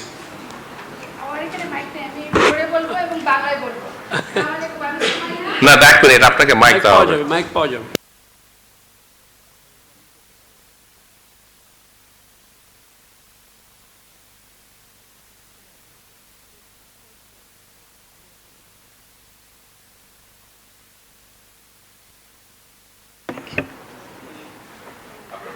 জি নিশ্চয়ই আসসালামু আলাইকুম, আমি সুমাইয়া, বাংলাদেশ অভিবাসী মহিলা শ্রমিক association বোমসাতে কাজ করি। আমরা বিদেশ ফেরত নারী শ্রমিকদের একটি সংগঠন। ধন্যবাদ আজকের এই আয়োজনের জন্য, চমৎকার আয়োজন হয়েছে। এখানে শুধু দুটো কথা আমরা বলতে চাই। একটা হচ্ছে যে ফিনান্সিয়াল ইনক্লুশনের যে কথাটা বলা হয়েছে, যে সমস্ত গৃহ শ্রমিকরা বিদেশে বাড়িতে কাজ করতে যায়, আমি জানি যারা সামনের টেবিলে এবং সবাই যারা এই রুমে আছে সবাই জানে, একটা নারী শ্রমিক বিদেশ যাওয়ার আগে তার জন্য প্রি রেমিটেন্স আসে $800 থেকে $1200 পর্যন্ত, যেটা অন্য কোনো সেক্টরে আসে না। এটা কিন্তু ইনক্লুড করে সেভাবে করে তার জন্য ব্যবস্থা আলাদা করে নেওয়া হয় না অভিবাসী গৃহ শ্রমিকের জন্য। আরেকটা বিষয় হচ্ছে, একজন গৃহ শ্রমিক তার আয়ের অলমোস্ট 100% টাকা দেশে পাঠিয়ে রেমিট করে, কারণ তার সমস্ত খরচ গৃহকর্তা বহন করে। তার মানে নারীর গৃহ শ্রমিক নারীর কন্ট্রিবিউশনটা অনেক বেশি অর্থনৈতিক দিক থেকে দেখতে গেলে। তাহলে এবং সেই সাথে একটা বিষয় যে এই নারী শ্রমিক কিন্তু ব্যাংকের মাধ্যমে টাকা পাঠাতে পারে না। কেন পারে না? কারণ তার ঘরের দোরগোড়ায় যে কোনো ফিনান্সিয়াল সার্ভিস নেই যে রেমিটেন্সটা তার নামে পাঠাবে। রেমিটেন্সটা আসছে হচ্ছে তার এমপ্লয়ারের নামে, এবং এইখানটাতে এমপ্লয়ার বিভিন্ন সময়ে অনেক এমপ্লয়ার আমাদের কাছে ফোন কল আসে যে তার বেতন নিয়মিত পরিশোধ করে না, এবং অভিবাসী শ্রমিক যেহেতু ম্যান্ডেটরি না বিদেশ যাওয়ার আগে ব্যাংক অ্যাকাউন্ট করে যাওয়া, পরিবারের নামে টাকা পাঠানোর ফলে অনেক সময় স্বামী বা তার পরিবার 100% টাকা খরচ করে ফেলে। এখানে কিন্তু নারীটা আবার ডিপ্রাইভ হচ্ছে। আমাদের অনুরোধ থাকবে বোমসার পক্ষ থেকে, এই বিএমইটি এবং অভিবাসী যে আমাদের যে মন্ত্রণালয়, এরা যেন প্রত্যেকটা নারী শ্রমিকের জন্য ডিজি মহোদয় একটি পূর্ব উদ্যোগ নিয়েছিলেন যে যতক্ষণই সম্ভব প্রতিটা নারী শ্রমিক যাওয়ার আগে টিটিসি গুলোতে বসে তার একটা অবশ্যই ব্যাংক অ্যাকাউন্ট খুলে যাবে, এবং সেই সঙ্গে ব্যাংকিং সার্ভিস যারা আছে, যারা এই টাকা যাদের মাধ্যমে টাকা চ্যানেলিং হয়, তারা যে সমস্ত শ্রমিক বাসা বাড়িতে কাজ করে তার দোরগোড়ায় যে প্রত্যেকটা মাসের শেষে তার বেতনটা উঠে নিয়ে আসবে। এর ফলে তার যে হয়রানি, বেতন না পাওয়ার কেসগুলো ঘটবে না এবং তার টাকাটা তার কাছে আসবে। এই জায়গাটাকে ইনক্লুড করার জন্য বিশেষভাবে অনুরোধ করছে। আরেকটা হচ্ছে যে কিভাবে করে পার্টনারশিপ করা যায়, জিও এনজিও পার্টনারশিপ করে তার প্রোটেকশনটা এনশিওর করা যায়। যেহেতু গৃহ বাড়িতে কাজ, 4 দেয়ালের ভিতরে কাজ, তার পিছনে ভার্নাবিলিটি অনেক বেশি কাজ করে। এখান থেকে রক্ষা করার জন্য দেশে এবং বিদেশে কেমনি করে আমরা জিও এনজিও পার্টনারশিপে কাজ করতে পারি, শ্রমিকের নিরাপত্তা এনশিওর করতে পারি। ধন্যবাদ সবাইকে। Thank you. From this side বলেন। Sorry, excuse me. I am MD Said Shikdar from Powali Bank Limited. Sorry, sir. My name is MD Said Shikdar, General Manager, Powali Bank Limited. Just I'd like to put 2 points. Audience. Just one is reduction of cost. For this purpose, I want to make a suggestion that all the banks and all the service providers should charge similar and minimum charges per transaction. In Bangladesh, at present, different banks and different service providers are charging in different way and different amount. That's why uniform and a central process efforts to be made to charge as minimum charge for this purpose, remittance those who coming from outside. And similar way, those who in host country, the big firms like World Bank, IMF, ILO may just pursue the main banks, those who are in foreign partners, they should also charge less amount for these wage earners, migrant workers. My second point is, like the exporters getting cash incentive and those who are remitting migrant workers, they may be give incentive in the form of bonds, like in Taka bond or in foreign currency bond as incentive, not in other way. Just for some certain, I would say, those who are sending $1,000 in a year, they may get $10 bonds, and which will be developed in market, and at the same time, investment market will be gear up for this. Thank you. Thank you. Bolen, please.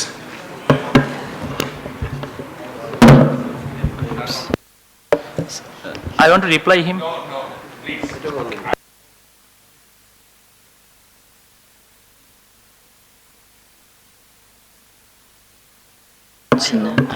Thank you.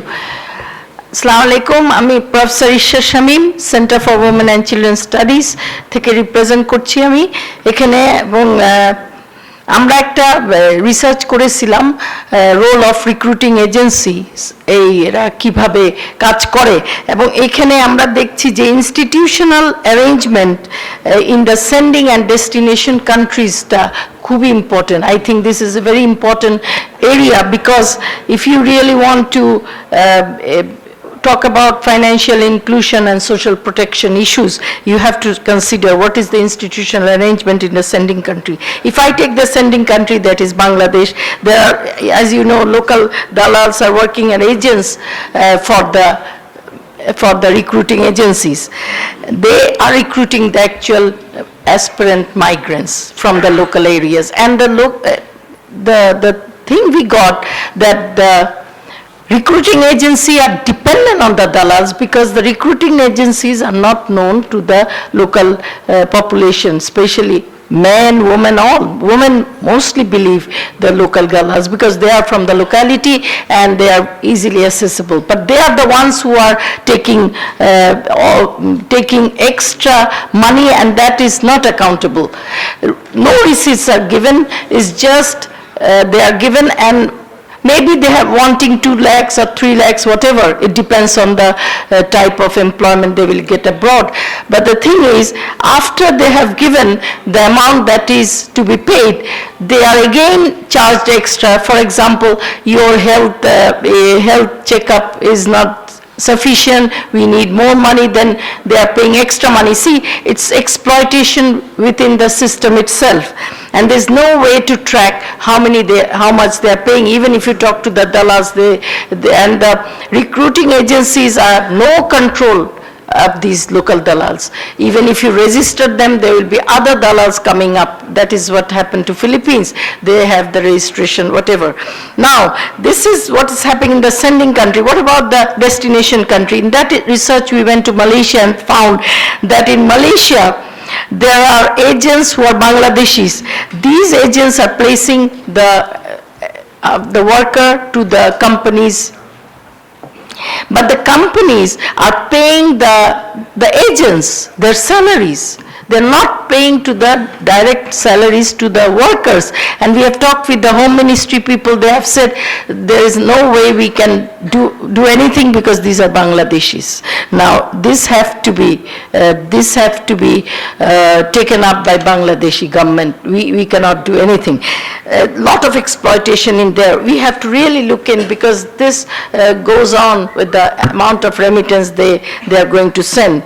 The other thing is I want to flag here is the strengthening of the demo offices of the expatriate ministry. Demo offices can work with the local government ministry to have what is the remittance process, and the remittance process, how it goes, the recruiting process itself, who is going from which dalal, they can keep account of those. The demo office can do a lot. They should be strengthened. And the other thing is the remittance process itself should be in the training of the migrant workers. The whole process should be,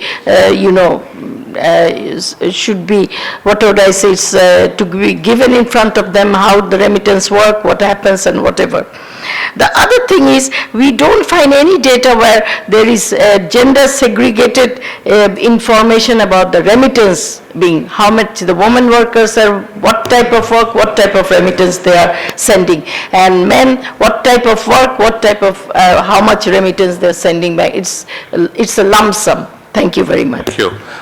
Saudi Arabia, just a minute. I think the largest number of migrants from Bangladesh goes to Saudi Arabia, no doubt about that. We have somebody from Saudi Arabian embassy. I would like to bring him in now, and let's hear what the destination country has to say about all this.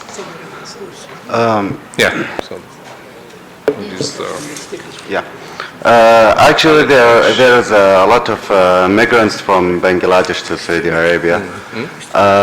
I didn't hear about any problem in their financial amounts to transfer to Bangladesh, but I can check about it in the future. and we can arrange and cooperate to solve the problem if there is. So I don't have enough information about this subject right now, but we can discuss it later. Okay, thank you.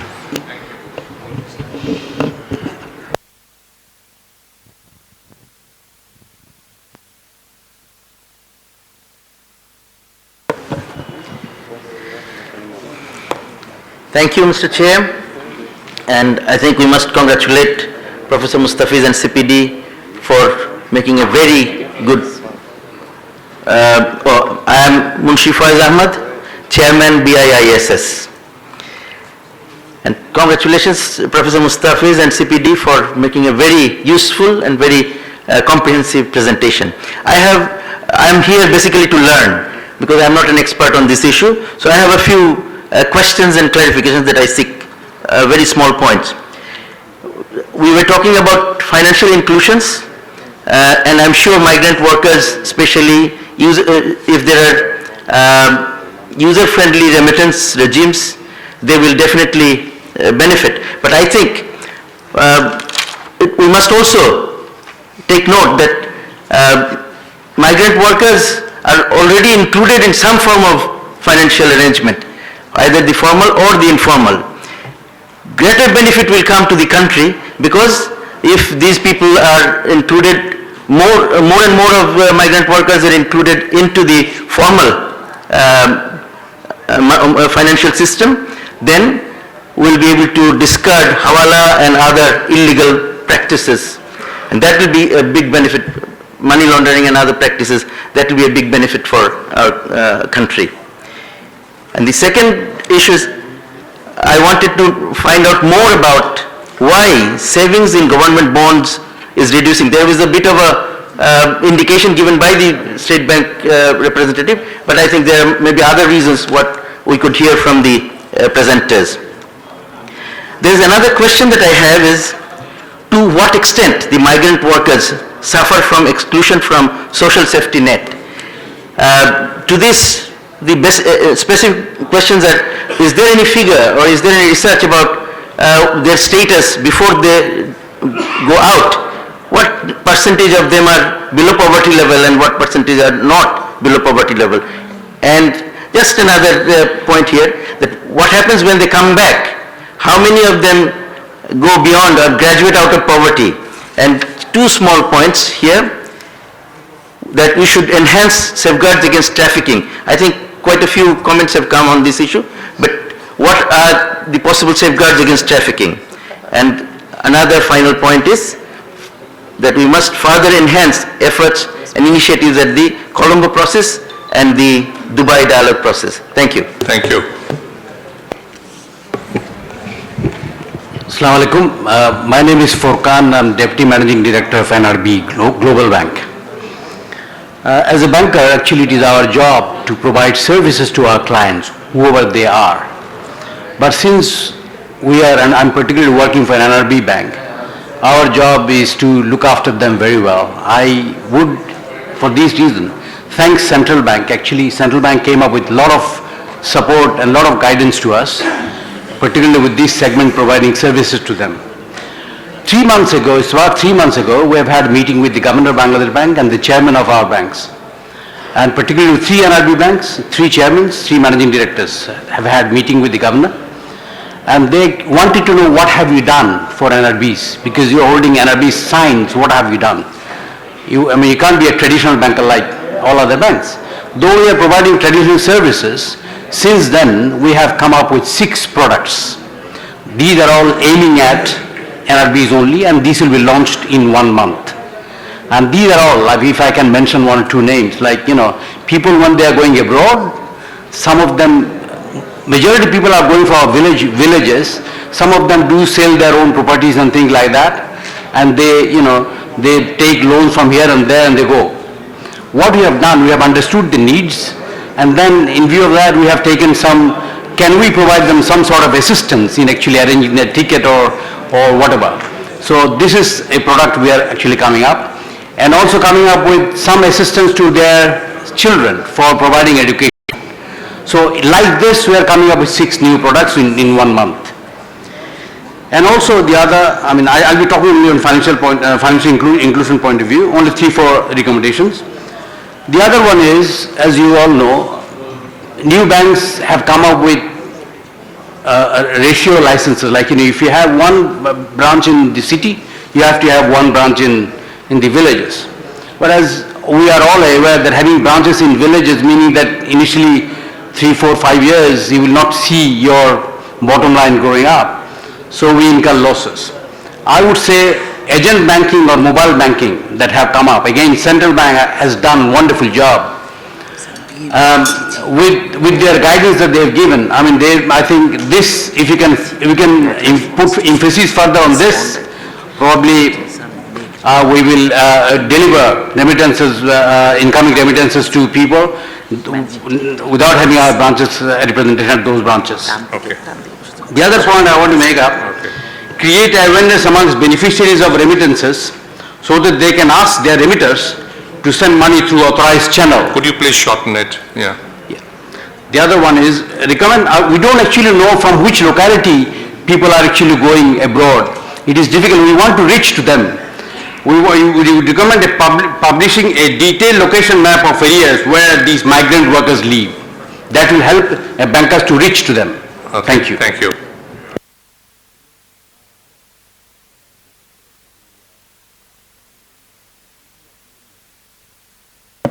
Yeah, here.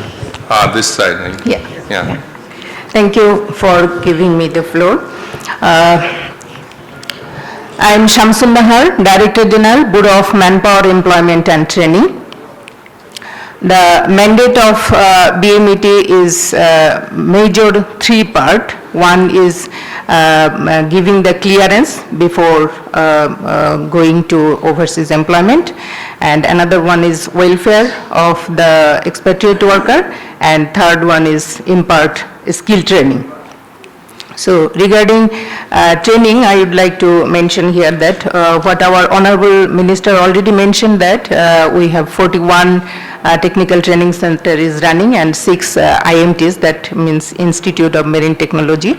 And in this training center, recently we have introduced mandatory country-specific pre-departure briefing with the technical support from ILO, briefing manual and take-away material, trade-specific language manuals and take-away materials in English, and also audio and video format of materials is prepared.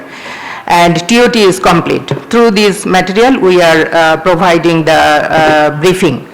What Ms. Shipa Hapija mentioned about the soft skill, and we have included that.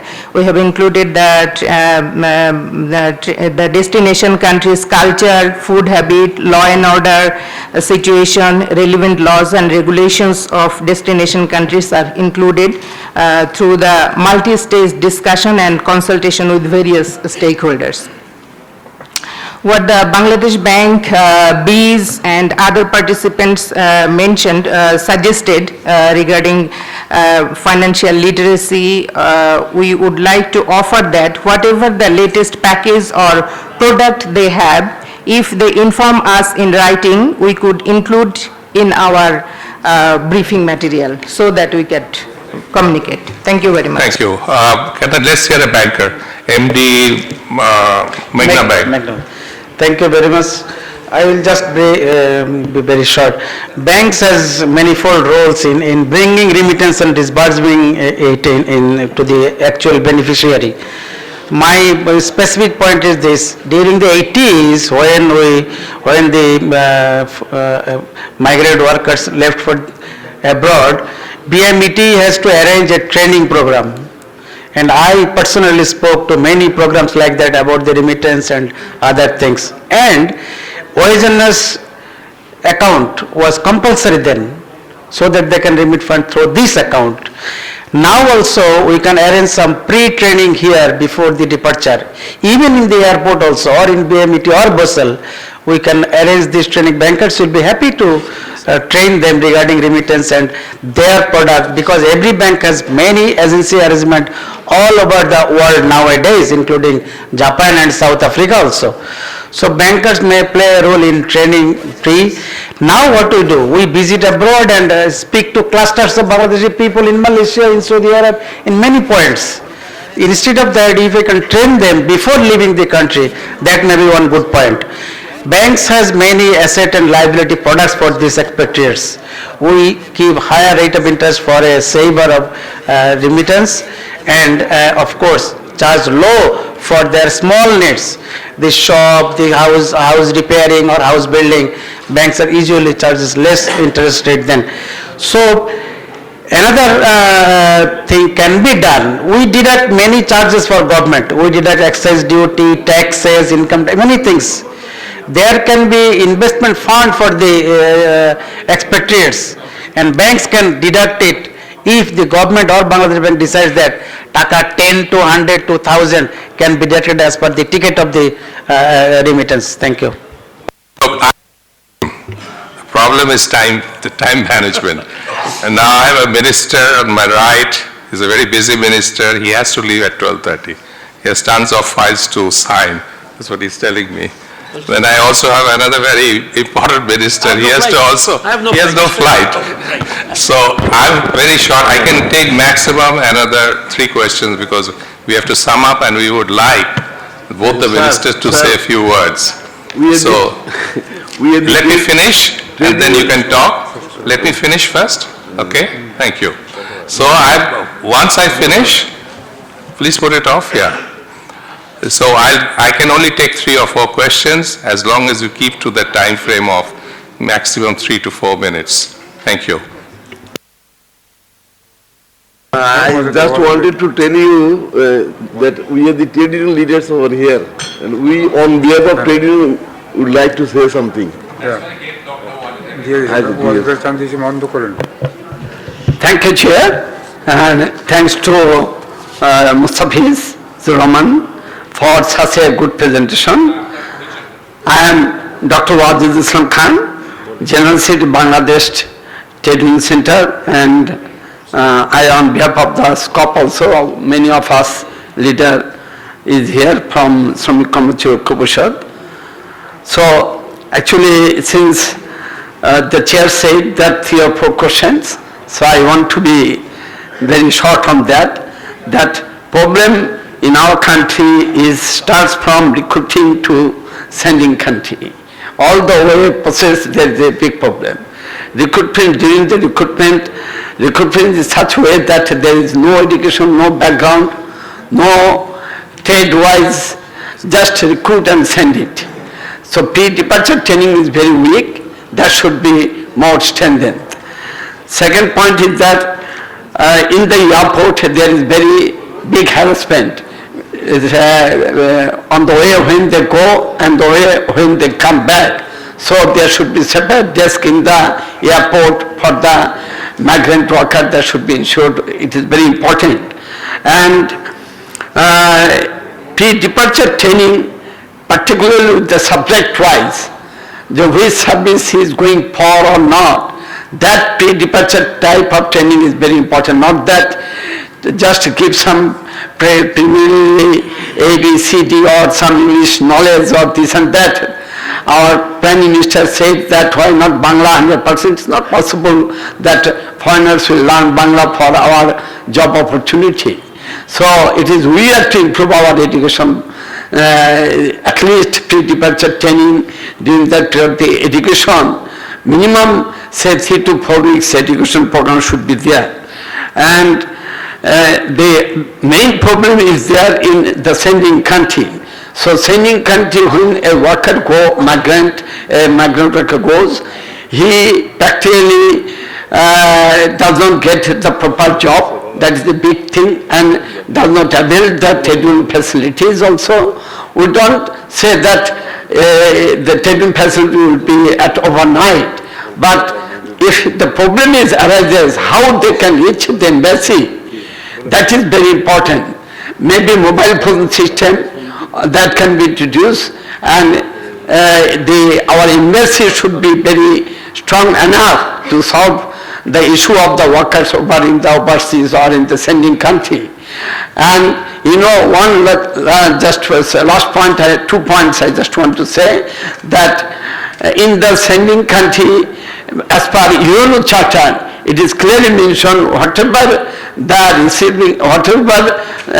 the country of origin gets the benefit out of labor law and other things, the same system should be, same facility should be given to the migrant worker. So that is not maintained. So that part is very important, that the embassy should take care of that part, that they are, whether they are following the UN Charter, the employers of the sending country following the UN Charter or not, that is important. And last but not least, in the paper it mentioned that if this is case, then it is 3,30,000 for sending the dead body to the home. It should not be counted on money-wise, taka-wise, this way, because inflation is always there. So this money in after 3-4 years will become, from 3 lakhs it comes to 50 or 61 lakhs maximum. So the compensation should be as per ILO Convention 121, or the persons who will die, that should be counted as a, that he could work more days, and মানে তার জীবন যতদিন সে কাজ করতে পারত সেটা হিসাব করে loss of year earning, in English it said loss of year earning he loses, that should be counted as a compensation. Thank you very much. I would like to hear a researcher. I have Anwara Begum. She's a researcher in BIDS. Let's hear her.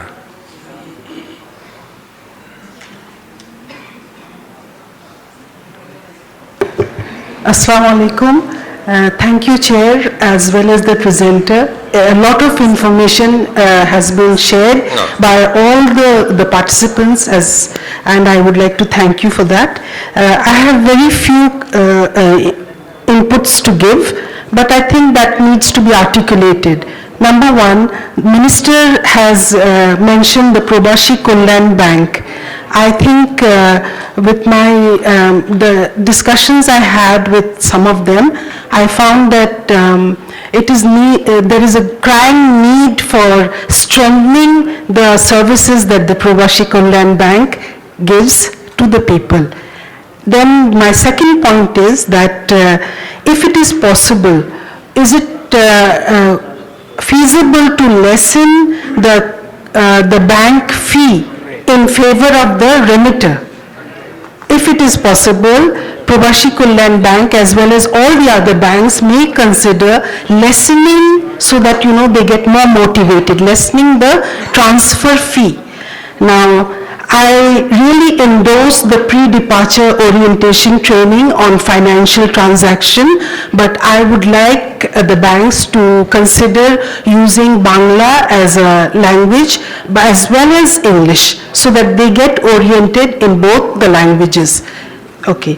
Now my third point is that accreditation is absolutely imperative, especially for a developing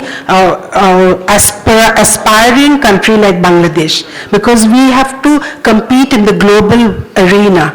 So at the same time, we need to take care of the communities that these people are leaving.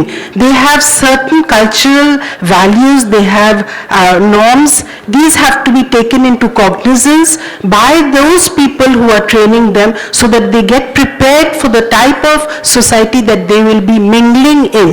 Thank you very much. Islamic Bank is definitely the largest recipient of remittances.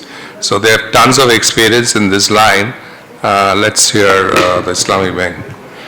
Thank you, sir, for giving me the opportunity to say something about our experience.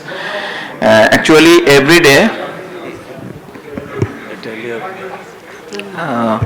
I am Maqsudur Rahman, Senior Vice President and Head of Foreign Remittance Services Division, Islamic Bank Bangladesh Limited. As a banker, I am giving some information regarding remittance business in Bangladesh. Every day, Bangladesh is receiving almost 100,000 remittance transactions. And the size of the remittance is almost 40,000 taka. This is the size.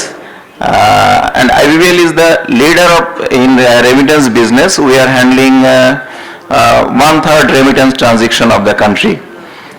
Last year we have received 3.8 billion US dollar was routed through IBBL. So far I know, no bank is charging charging anything from the beneficiary of the remittance. Okay. I think we should take necessary step to educate our expatriate people, those who are staying abroad. From our bank, almost 40 representatives are working abroad, and they are educating our people how to send money. So all the in the bank, all the bankers, all the banking sector take the initiative like this. And regarding language, we know almost 60% expatriate are going in Middle Eastern countries. So if we consider language, Arabic should be the first priority. Arabic. Thank you. At this stage, I'd like to bring in the media for a change. Anybody from the media? I have a request from Mr. Karamatullah Biplab. Acha, Walid, please.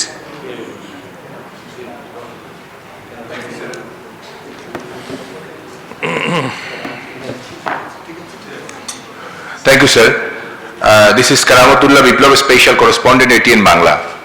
Sir, if you permit, I am speaking Bangla. Walid, please. আমি sir তিনটে বিষয় ছোট্ট করে 2 মিনিটের মধ্যে শেষ করব। সেটা হচ্ছে যে প্রথমটা হচ্ছে যে রেমিটেন্স পাঠানোর ক্ষেত্রে আমাদের প্রবাসী কর্মীরা জিরো কস্ট রেমিটেন্স প্রেরণের কোনো সুযোগ পেতে পারে কিনা সরকারের কাছ থেকে। আমরা আমাদের কৃষি পণ্য রপ্তানির ক্ষেত্রে তাদেরকে ভর্তুকি দিচ্ছি, আমরা মাছ রপ্তানির ক্ষেত্রে ভর্তুকি দিচ্ছি, আমরা গার্মেন্টস পণ্য রপ্তানির ক্ষেত্রে ভর্তুকি দিচ্ছি, কিন্তু নগদ টাকা তারা পাঠাচ্ছে সেটাতে আমরা ইনসেন্টিভ দিতে পারি কিনা। সরকারের প্রবাসী কল্যাণ মন্ত্রণালয়ের যে ওয়েজ আর্নার তহবিল আছে, যেটা আমাদের কর্মীরাই যে টাকাটা দিয়ে যায় যাবার সময়, সেটা আমরা তাদের রেমিটেন্স প্রেরণের ক্ষেত্রে একটা ইনসেন্টিভ আকারে পরে তাদেরকে অ্যাডজাস্ট করতে পারি কিনা। এটি জিরো কস্ট হিসেবে তারা রেমিটেন্স পাঠাবে। এখন যে 15 বা 20 বিলিয়ন ডলার আসছে প্রতি বছর, এটি এক ধাপে এরকম সুযোগ পেলে আমার মনে হয় দ্বিগুণ হয়ে যেতে পারে। একদিক থেকে বিবেচনা করলে এটি ওই দিক থেকে বন্ধ হবে। আচ্ছা, দ্বিতীয়ত স্যার, এই যে আপনারা ইন্স্যুরেন্সের কথা বলছি আমরা, যে প্রবাসী কর্মীদের অধিকার, তাদের নানা রকমের দুর্ঘটনার কথা, সরকারের যে মন্ত্রণালয় থেকে এটি পরিচালিত হচ্ছে, বিএমইটি যেখানে রয়েছে, বিএমইটি কেন একটি ইন্স্যুরেন্স করছে না প্রবাসী কল্যাণের জন্য, যে প্রবাসী ইন্স্যুরেন্স, সেখান থেকেই তারা ইন্স্যুরেন্স করে যাবে, তারা সেখান থেকেই সেই ইন্স্যুরেন্স সুবিধাটি পাবে, এটি কেন আমরা করতে পারছি না? তাহলে অটোমেটিক এটি অটোমেশনের মধ্যে পড়বে। আমরা যেহেতু তাদেরকে স্মার্ট কার্ড দিচ্ছি, ওর ইন্স্যুরেন্স নাম্বারটা ওর মধ্যে থেকে যাবে আর কি। এটি কেন আমরা স্যার করতে পারি না ইন্স্যুরেন্সটা? থার্ডটা স্যার, যে বিদেশ থেকে আমাদের কর্মীরা যে রেমিটেন্সটা পাঠাচ্ছেন, সেটি কোন খাতে খরচ হচ্ছে সরকারের জরিপেই আমি দেখেছি, গত পরশুদিন আমি স্ট্যাটিস্টিক্সে গিয়ে দেখেছি 86% তারা খরচ করছেন অনুৎপাদনশীল খাতে। তারা মোটরসাইকেল কেনেন, বাড়িতে দোতলা বাড়ি করেন, বাড়ির সামনের অংশটা সুন্দর করেন, এবং অনেক ক্ষেত্রে দামি দামি ফ্রিজ, টেলিভিশন, খাট এগুলো কিনে রাখেন। শুধু নিজের কাজেই তার লাগছে, দেশের কাজে সেই রেমিটেন্সের টাকাটা উৎপাদনশীল কোনো খাতে লাগছে কিনা। যদি এরকম করা যায়, যে ব্যাংকগুলো এখানে কথা বলছেন, ব্যাংকের কর্তা ব্যক্তিরা, যে কেউ যদি $5,000 ইনভেস্ট করে কোনো কাজে, আরো $5,000 খুব কম সুদে প্রবাসীদের যদি ইনভেস্টমেন্টের জন্য লোন দেয়, এবং সে যদি ওই $10,000 সমপরিমাণ টাকা দিয়ে একটা উৎপাদনশীল খাতে ইনভেস্ট করতে পারে, স্মল ইন্ডাস্ট্রি যেগুলো থেকে টাকা আর্নিং হবে, অনেক মানুষকে কাজে লাগানো যাবে। ধরা যাক যে আরো 5-10 জনকে সে কর্মক্ষেত্রে লাগাতে পারবে। এইরকম যদি আমাদের সামনে প্রবাসী কল্যাণ মন্ত্রণালয় হোক কিংবা সরকারের পরিকল্পনা মন্ত্রণালয় থেকে একটি চমৎকার প্ল্যানিং 2 বছরের জন্য টেস্ট হিসেবে নেওয়া যেতে পারে, আমার তো মনে হয় অবস্থা চেঞ্জ করা সম্ভব অনেক ক্ষেত্রে। Thank you. Note, because you are supposed to do this. Thank you. এটা একটু যে কেরামতালী বিপ্লবে যে ইয়েটা উঠে দিয়েছেন যে আমরা যে প্রবাসী কল্যাণ ব্যাংককে শিডিউল ব্যাংক করতে যাচ্ছি শুধু মাইগ্রেশন যে রেমিটেন্স কস্টটা জিরোতে নিয়ে আসার জন্য। At the moment what we are doing, আমরা কিন্তু যারা প্রবাসীদের টাকা পাঠায় তাদের ছেলে মেয়েদের অনেককে আমরা বৃত্তি প্রদান করি। তারা যদি কোনো রকমের অভিযোগ দেয় তাদের সম্পত্তি গ্রাস করছে, সম্পত্তি বিভিন্ন রকমের হচ্ছে, আমরা ওই সম্পত্তি রক্ষার জন্যই আমরা পুলিশের ব্যবস্থা নিই, ব্যবস্থা নিয়ে থাকি। এবং ইন্স্যুরেন্সের যে কথা বলেছেন, আমরা ইন্স্যুরেন্স পলিসিটা ইন্ট্রোডিউস করতেছি এবং এটা I am changing in a great way, যে ইন্স্যুরেন্সটা করা হবে জিরো কস্টে, যদি ইয়েটা হয় জিরো কস্টে আমরা মাইগ্রেশনটা করে ফেলতে পারবো। আরেকটা যেটা বলেছেন সেটা আমার পয়েন্ট নয়, সেটা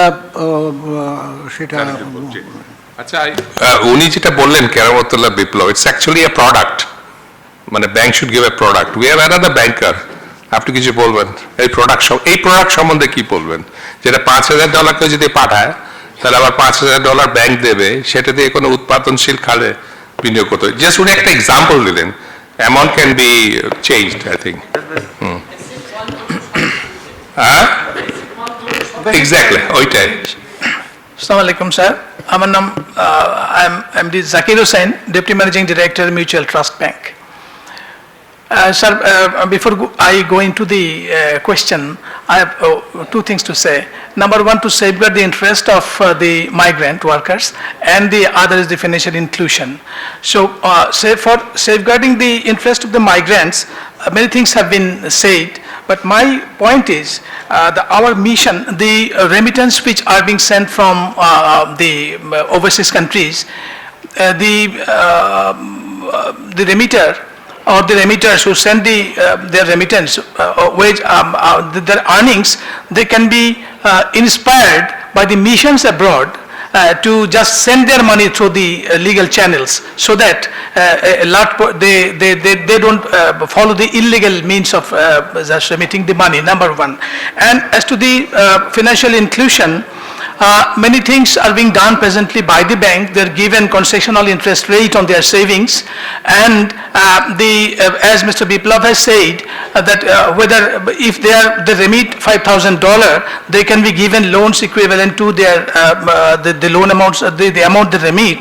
That is quite possible because it is totally a secured advance. It will be a totally secured advance by taking this under lien or equivalent to the money they remit.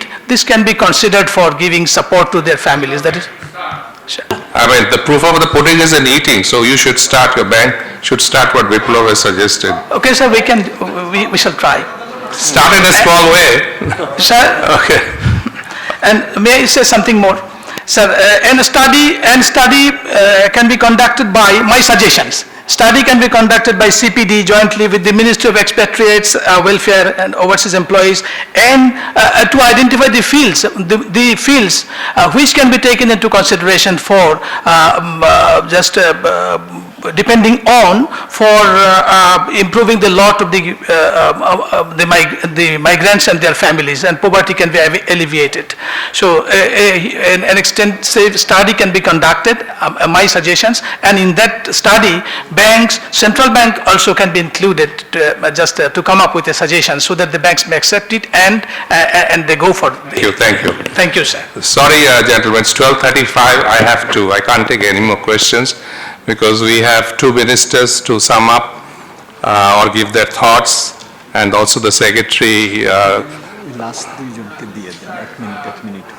Acha, okay. I have special request. Only two more, yeah. আপনারা দুজন, তারপর জি বলেন।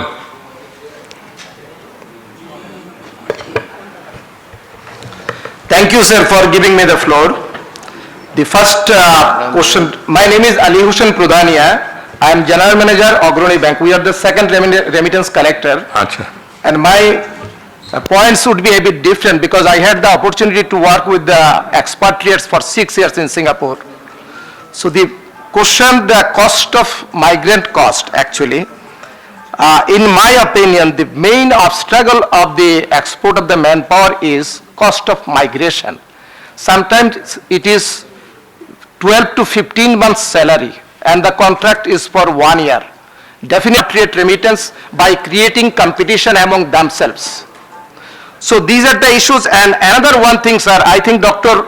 Shahadat is doing one study of Monash, Australia. Just his work is starting. Once the remittance is finished, everybody is closing their hands. The effective utilization of the expatriate savings. And there should be some study, and banks should take initiative.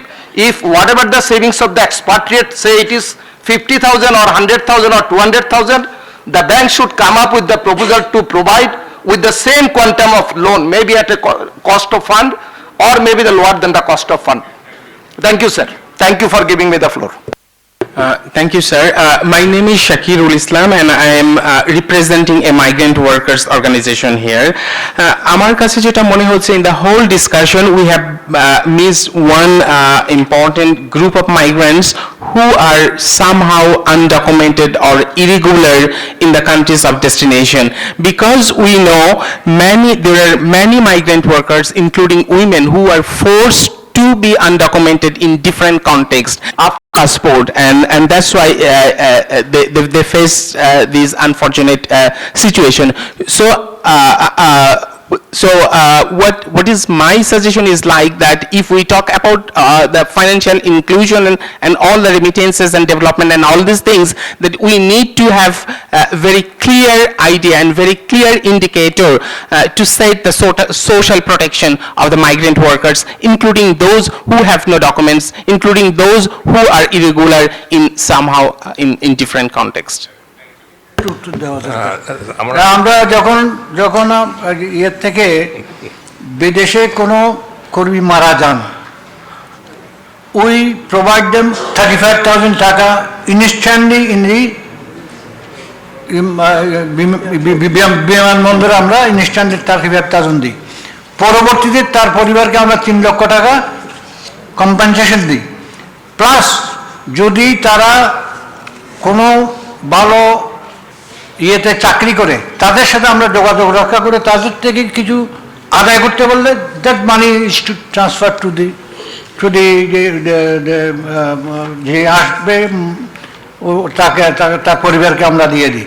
সুতরাং আমরা we are doing a lot for the migrant people legal, but for the legal worker, this is for the legal worker. We had a very lively participation. Thank you very much. I apologize, deeply apologize to those whom I couldn't give a chance. But then, as you know, we have to do some time management. So we have the last 3 speakers. So we have the Secretary of the Ministry of Expatriates, Welfare and Overseas. He will now speak. Then we have the State Minister for Finance and Planning. And then the last speaker would be the Minister for the Ministry of Expatriates. Thank you. With these few words, may I now request Khondakar Mohammad Iftikhar Haidar to give his thoughts on this, whatever we discussed. Thank you very much, Mr. Chair, for giving me the floor once again. I'd like to give some comments that has been discussed in the floor. One is about the G2G.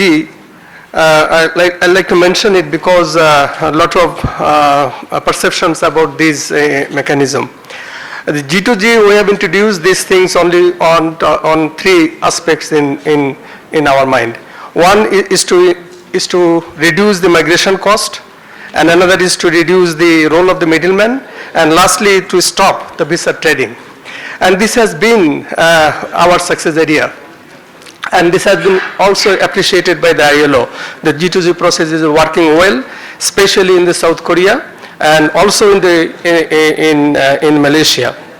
But as our Honorable Minister has pointed out, that we have G2G plus mechanism to introduce, not discarding the government role. We are also considering the private sector for involvement into the process. And why we are considering it? Because the G2G have not that mechanism to promote marketing and to facilitate the process of procuring the or attainment of the demand letters. So we are considering the involvement of the private sector. This is under consideration of the government. About the thing that has been mentioned, can we go for country-specific training institutes? What we have in the Korean TTC and the German TTC. We have the same thing to be introduced in Russia under the Korean support. And sometimes before, we have sent to one of the company in Qatar about 900 employees from Bangladesh. And we have a proposal to the Qatar, that company representative is here. We have a lot of discussions with them to set their facilities. If they are agreeable, we can provide them the space in our TTCs for their country-specific needs and trainings. And also we have discussions with the IIM Japan, because IIM Japan we have a memorandum of understanding we signed 3 or 4 months before. And we have that impression that IIM Japan will set up their own institutes in German TTC, where they will have their country-specific trainings and they will provide the country-specific training modules. And for your kind information, we have to think about the trainers too.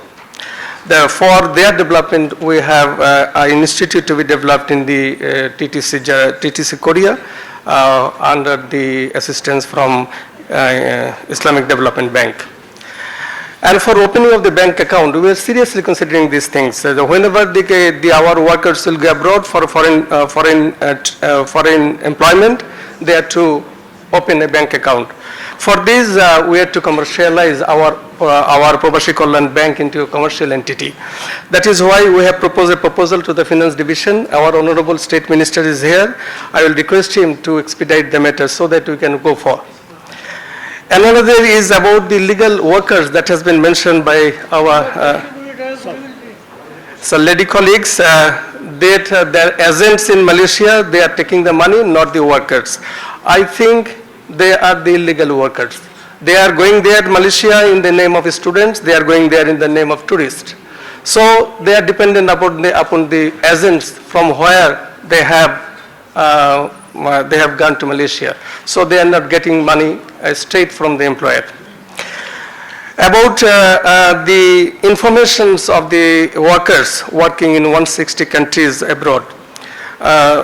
Some of my colleagues from the banking sector, they have mentioned that they don't have any information about these workers working outside. I can request you to go for the website of the BMET where you will get all the informations. And about the accreditation, some research fellow has mentioned out about these things. So we have understanding with the city and guilds. We have these facilities, and we have signed an agreement with the city and guilds for providing trainings to the trainers. Now we will go for training of the trainees, and we will go for identifying the trades too. So this is a new area. We will go for the pilot phase, then we will expand it in our system of providing trainings. And lastly, for unproductive sector, as Mr.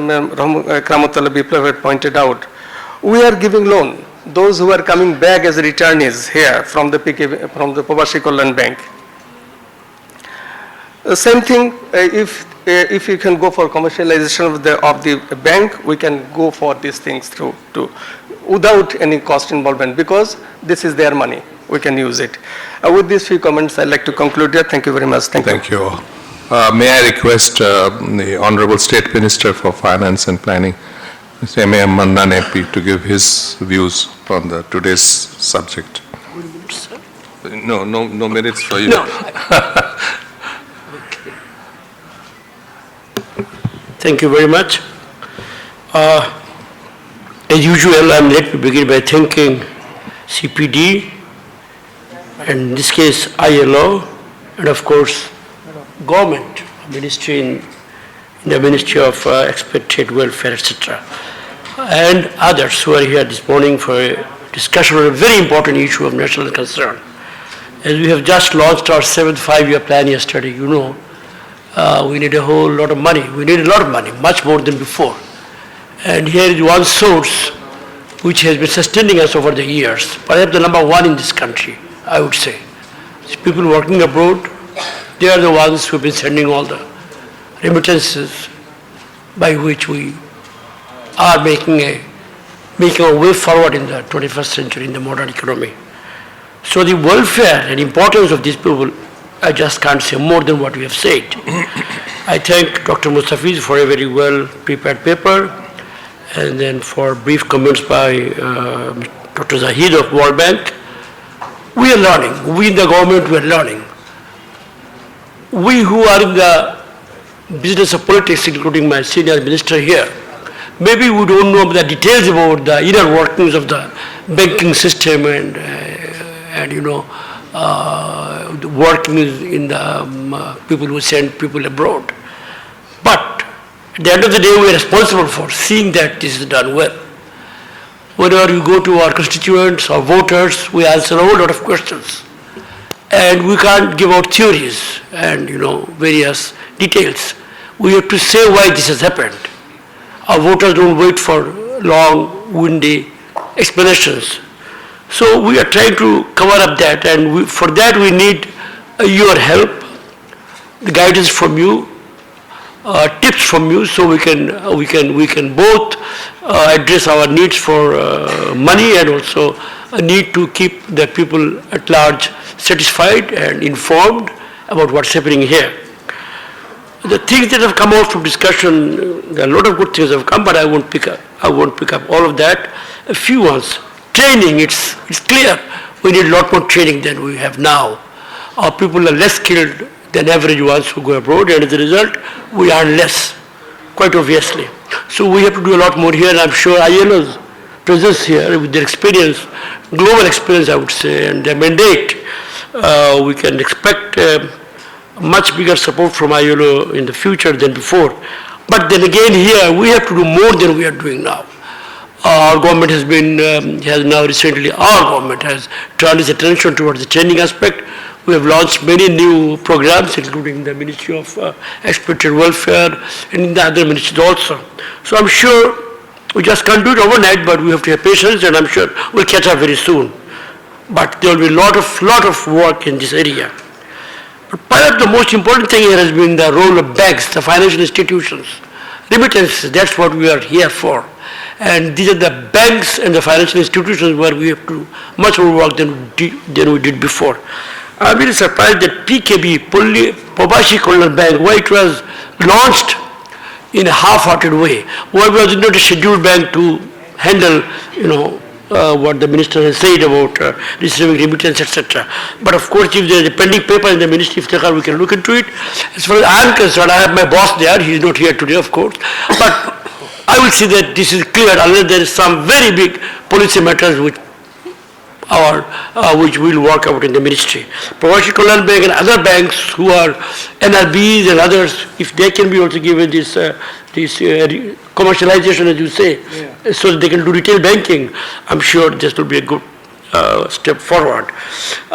We can, in the banks, a very important question came up whether the remittance charges can be uniform for all banks. If already the remittance charges that are being charged by various banks, why they should not be equal, I don't know, but there is a competition here. There are margins which are not always very transparent. There are matters which are in different areas, and within that, within those compulsions, I'm sure our commercial banks can be goaded or pushed into seeing that the costs are lowered, and Bangladesh Bank will have a very important role here. I won't go further in detail, but I, in the Ministry of Finance, if I am asked to help you, I'm there to assist you, and I can see that I can assure you that we will not lack in our efforts. A very important point came here from Mr. Keramatullah Biplab. You see, the point here is, what are you doing? policies, everything must be addressed to their needs, not my needs. We think these people are working for their own requirements. They have suffered, they're very poor people. They've gone abroad selling their houses, their cattle, so many things. Most of them did not live in decent housing before they went there. So first thing they go, they build a beautiful house here. It's a fantastic thing, you have to realize, psychological requirement of this man. He won't do what I'm telling him to do. Patriotism is good, but more important is my own welfare. So we have to frame policies which address their needs, rather than my country's 26 billion and we are very happy and Bangladesh bank is very big, $26 billion. It's not our money, it's their money. So we'll give them the freedom to spend. But of course, as you say, it's very important. We can try to motivate and we can do it by giving them better alternatives, more attractive alternatives. They will pick it up themselves. They are not deaf and dumb and they are kind of people who are absolutely dunce. They will pick up. So incentives and then various sort of opportunities of alternative investments will have to be made available to them. Insurance, yes, insurance can be a product here. I have heard from someone saying in Pakistan they have a very good system already at work. Someone mentioned here. I will ask our secretary and the Honorable Minister here, my senior colleague. I'm sure we can look into this matter also. Agent banking can be spread very fast. Agent banking is a beautiful new idea. I work in the villages. People have picked up very well. So if our commercial banks, including our government-owned banks, can be pushed into opening up more agent banking in the rural areas, probably this will address a large part of this question of facilitating transfer of money from abroad to here. Technology is one area we must put our efforts into. There are beautiful modern technologies available which will defeat the cheats and the middlemen whom we hate but we can't avoid. Middlemen will always be there in the market. To avoid the middlemen, we need better technologies, more clear technologies, more appropriate technologies. That is there. We have to go and pick it up. So I will urge Secretary Expatriate Welfare to see that we use more technologies in this area than we did before. Then there is of course a question of one or two things before I stop. As of now, we have many incentives for the people working abroad. Like we give them preferential housing plots in the Rajuk. We give them licenses to open banks, industries. We give them incentives to invest in general bonds. We call them CIP, next to VIP, very attractive term. People want to be VIP, so now we have CIP also. So if there are more CIPs, I have no objection. I would like to have millions of CIPs in this country. So this is also open. I would like to reduce VIPs, increase CIPs, if it were possible. But let's work together on that also. But we are working in this area. And then we have, in the rural areas, you go to local bazaars. Most of the new construction is done by these wage earners. Little shops, hair cutting shops, even beauty parlors in the rural markets are being opened by wage earners' earnings. Restaurants, what not. So these are very enterprising people. And then there is a Taka bond coming up very soon. Then there is, as the Honorable Minister has said, welfare fund of giving them 300,000. But again, I think Dr. Wajid said the money loses value after some time. Yes, absolutely. This must be revised from time to time along with the inflation. So 300,000 should immediately become 500,000. If you can consider that, our request on that. And then there are, as the Honorable Minister has said, the Secretary told me earlier, there are Bengali medium or English medium schools abroad which we support. And their children here in Bangladesh, overseas remittance children also receive support from this fund, as he has informed. So there are many things at this moment from which they can get some help. But that's not enough. What's important to realize is that recognize that this country's oil, petroleum, gold is this human labor. Whatever we have done until now from the work of raw human labor, these millions, over 500,000 people at this moment working abroad, these are the real producers of wealth for this country. And recognizing them socially, giving them equal status not only in words but in deeds, in the laws, in the local thana, in the local union office, the local MP, that is where the work has to be done. When they come home, they are treated second class. When they go to the offices, they are not asked to sit down. That is the culture in this country. So I would request to our friends from the media who are very aggressive and very strong in this country, please play this up. Our heroes are the real and ringing honors, and we must salute them. Thank you very much for this applause. Thank you. Thank you, Mr. Minister. Those are very powerful thoughts. If it could be implemented, then it will be absolutely Shonar Bangla, I think. That's what we've been trying to achieve. The last speaker today is the Honorable Minister. So I could request him to give his views on whatever we've discussed.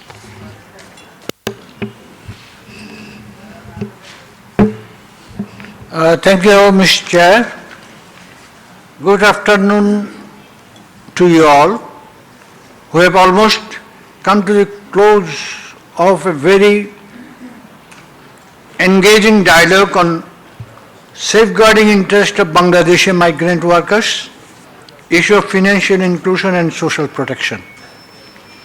Organized jointly by CPD, Ministry of Expertise, Welfare and Overseas Employment, and ILO, with the support from SDC. It represents a commonly felt priority. Let me say that the issue helped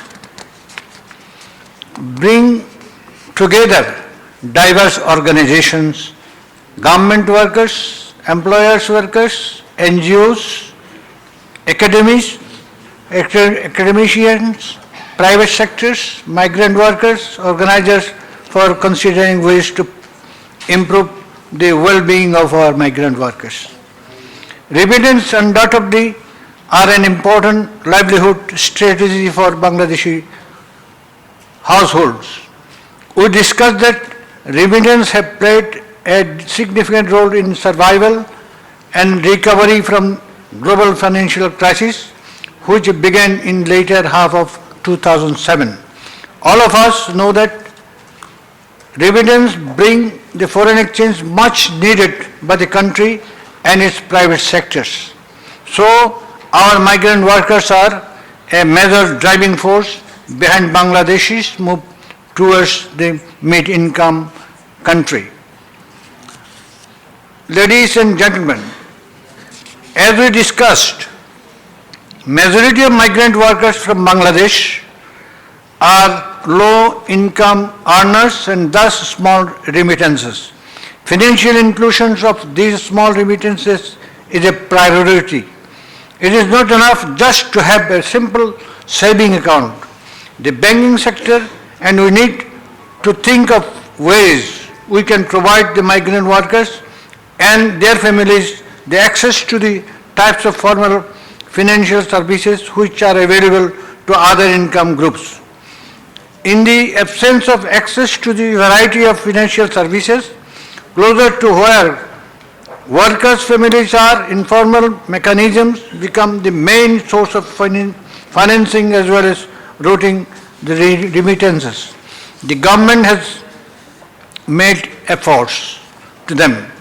The Pravasi Kalyan Bank was set up with the objective to bring banking to the workers. We would like this bank to be able to receive and disburse remittances, to be supported to deliver a range of banking products and the benefits of the migrant workers who seek your cooperation and collaboration for this purpose. The support of all is needed so that migrant workers do not resort to risky and often expensive informal methods of sending money, as that they may reduce the good effects of remittances.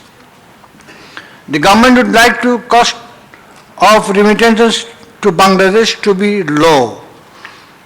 Recent studies suggest that the remittances are improving household welfare and giving wings to small enterprise activities. There is also macroeconomics proof that economics with inclusive financial services can propel growth of poor and reduce income inequality. Latin America in this regard is such an example.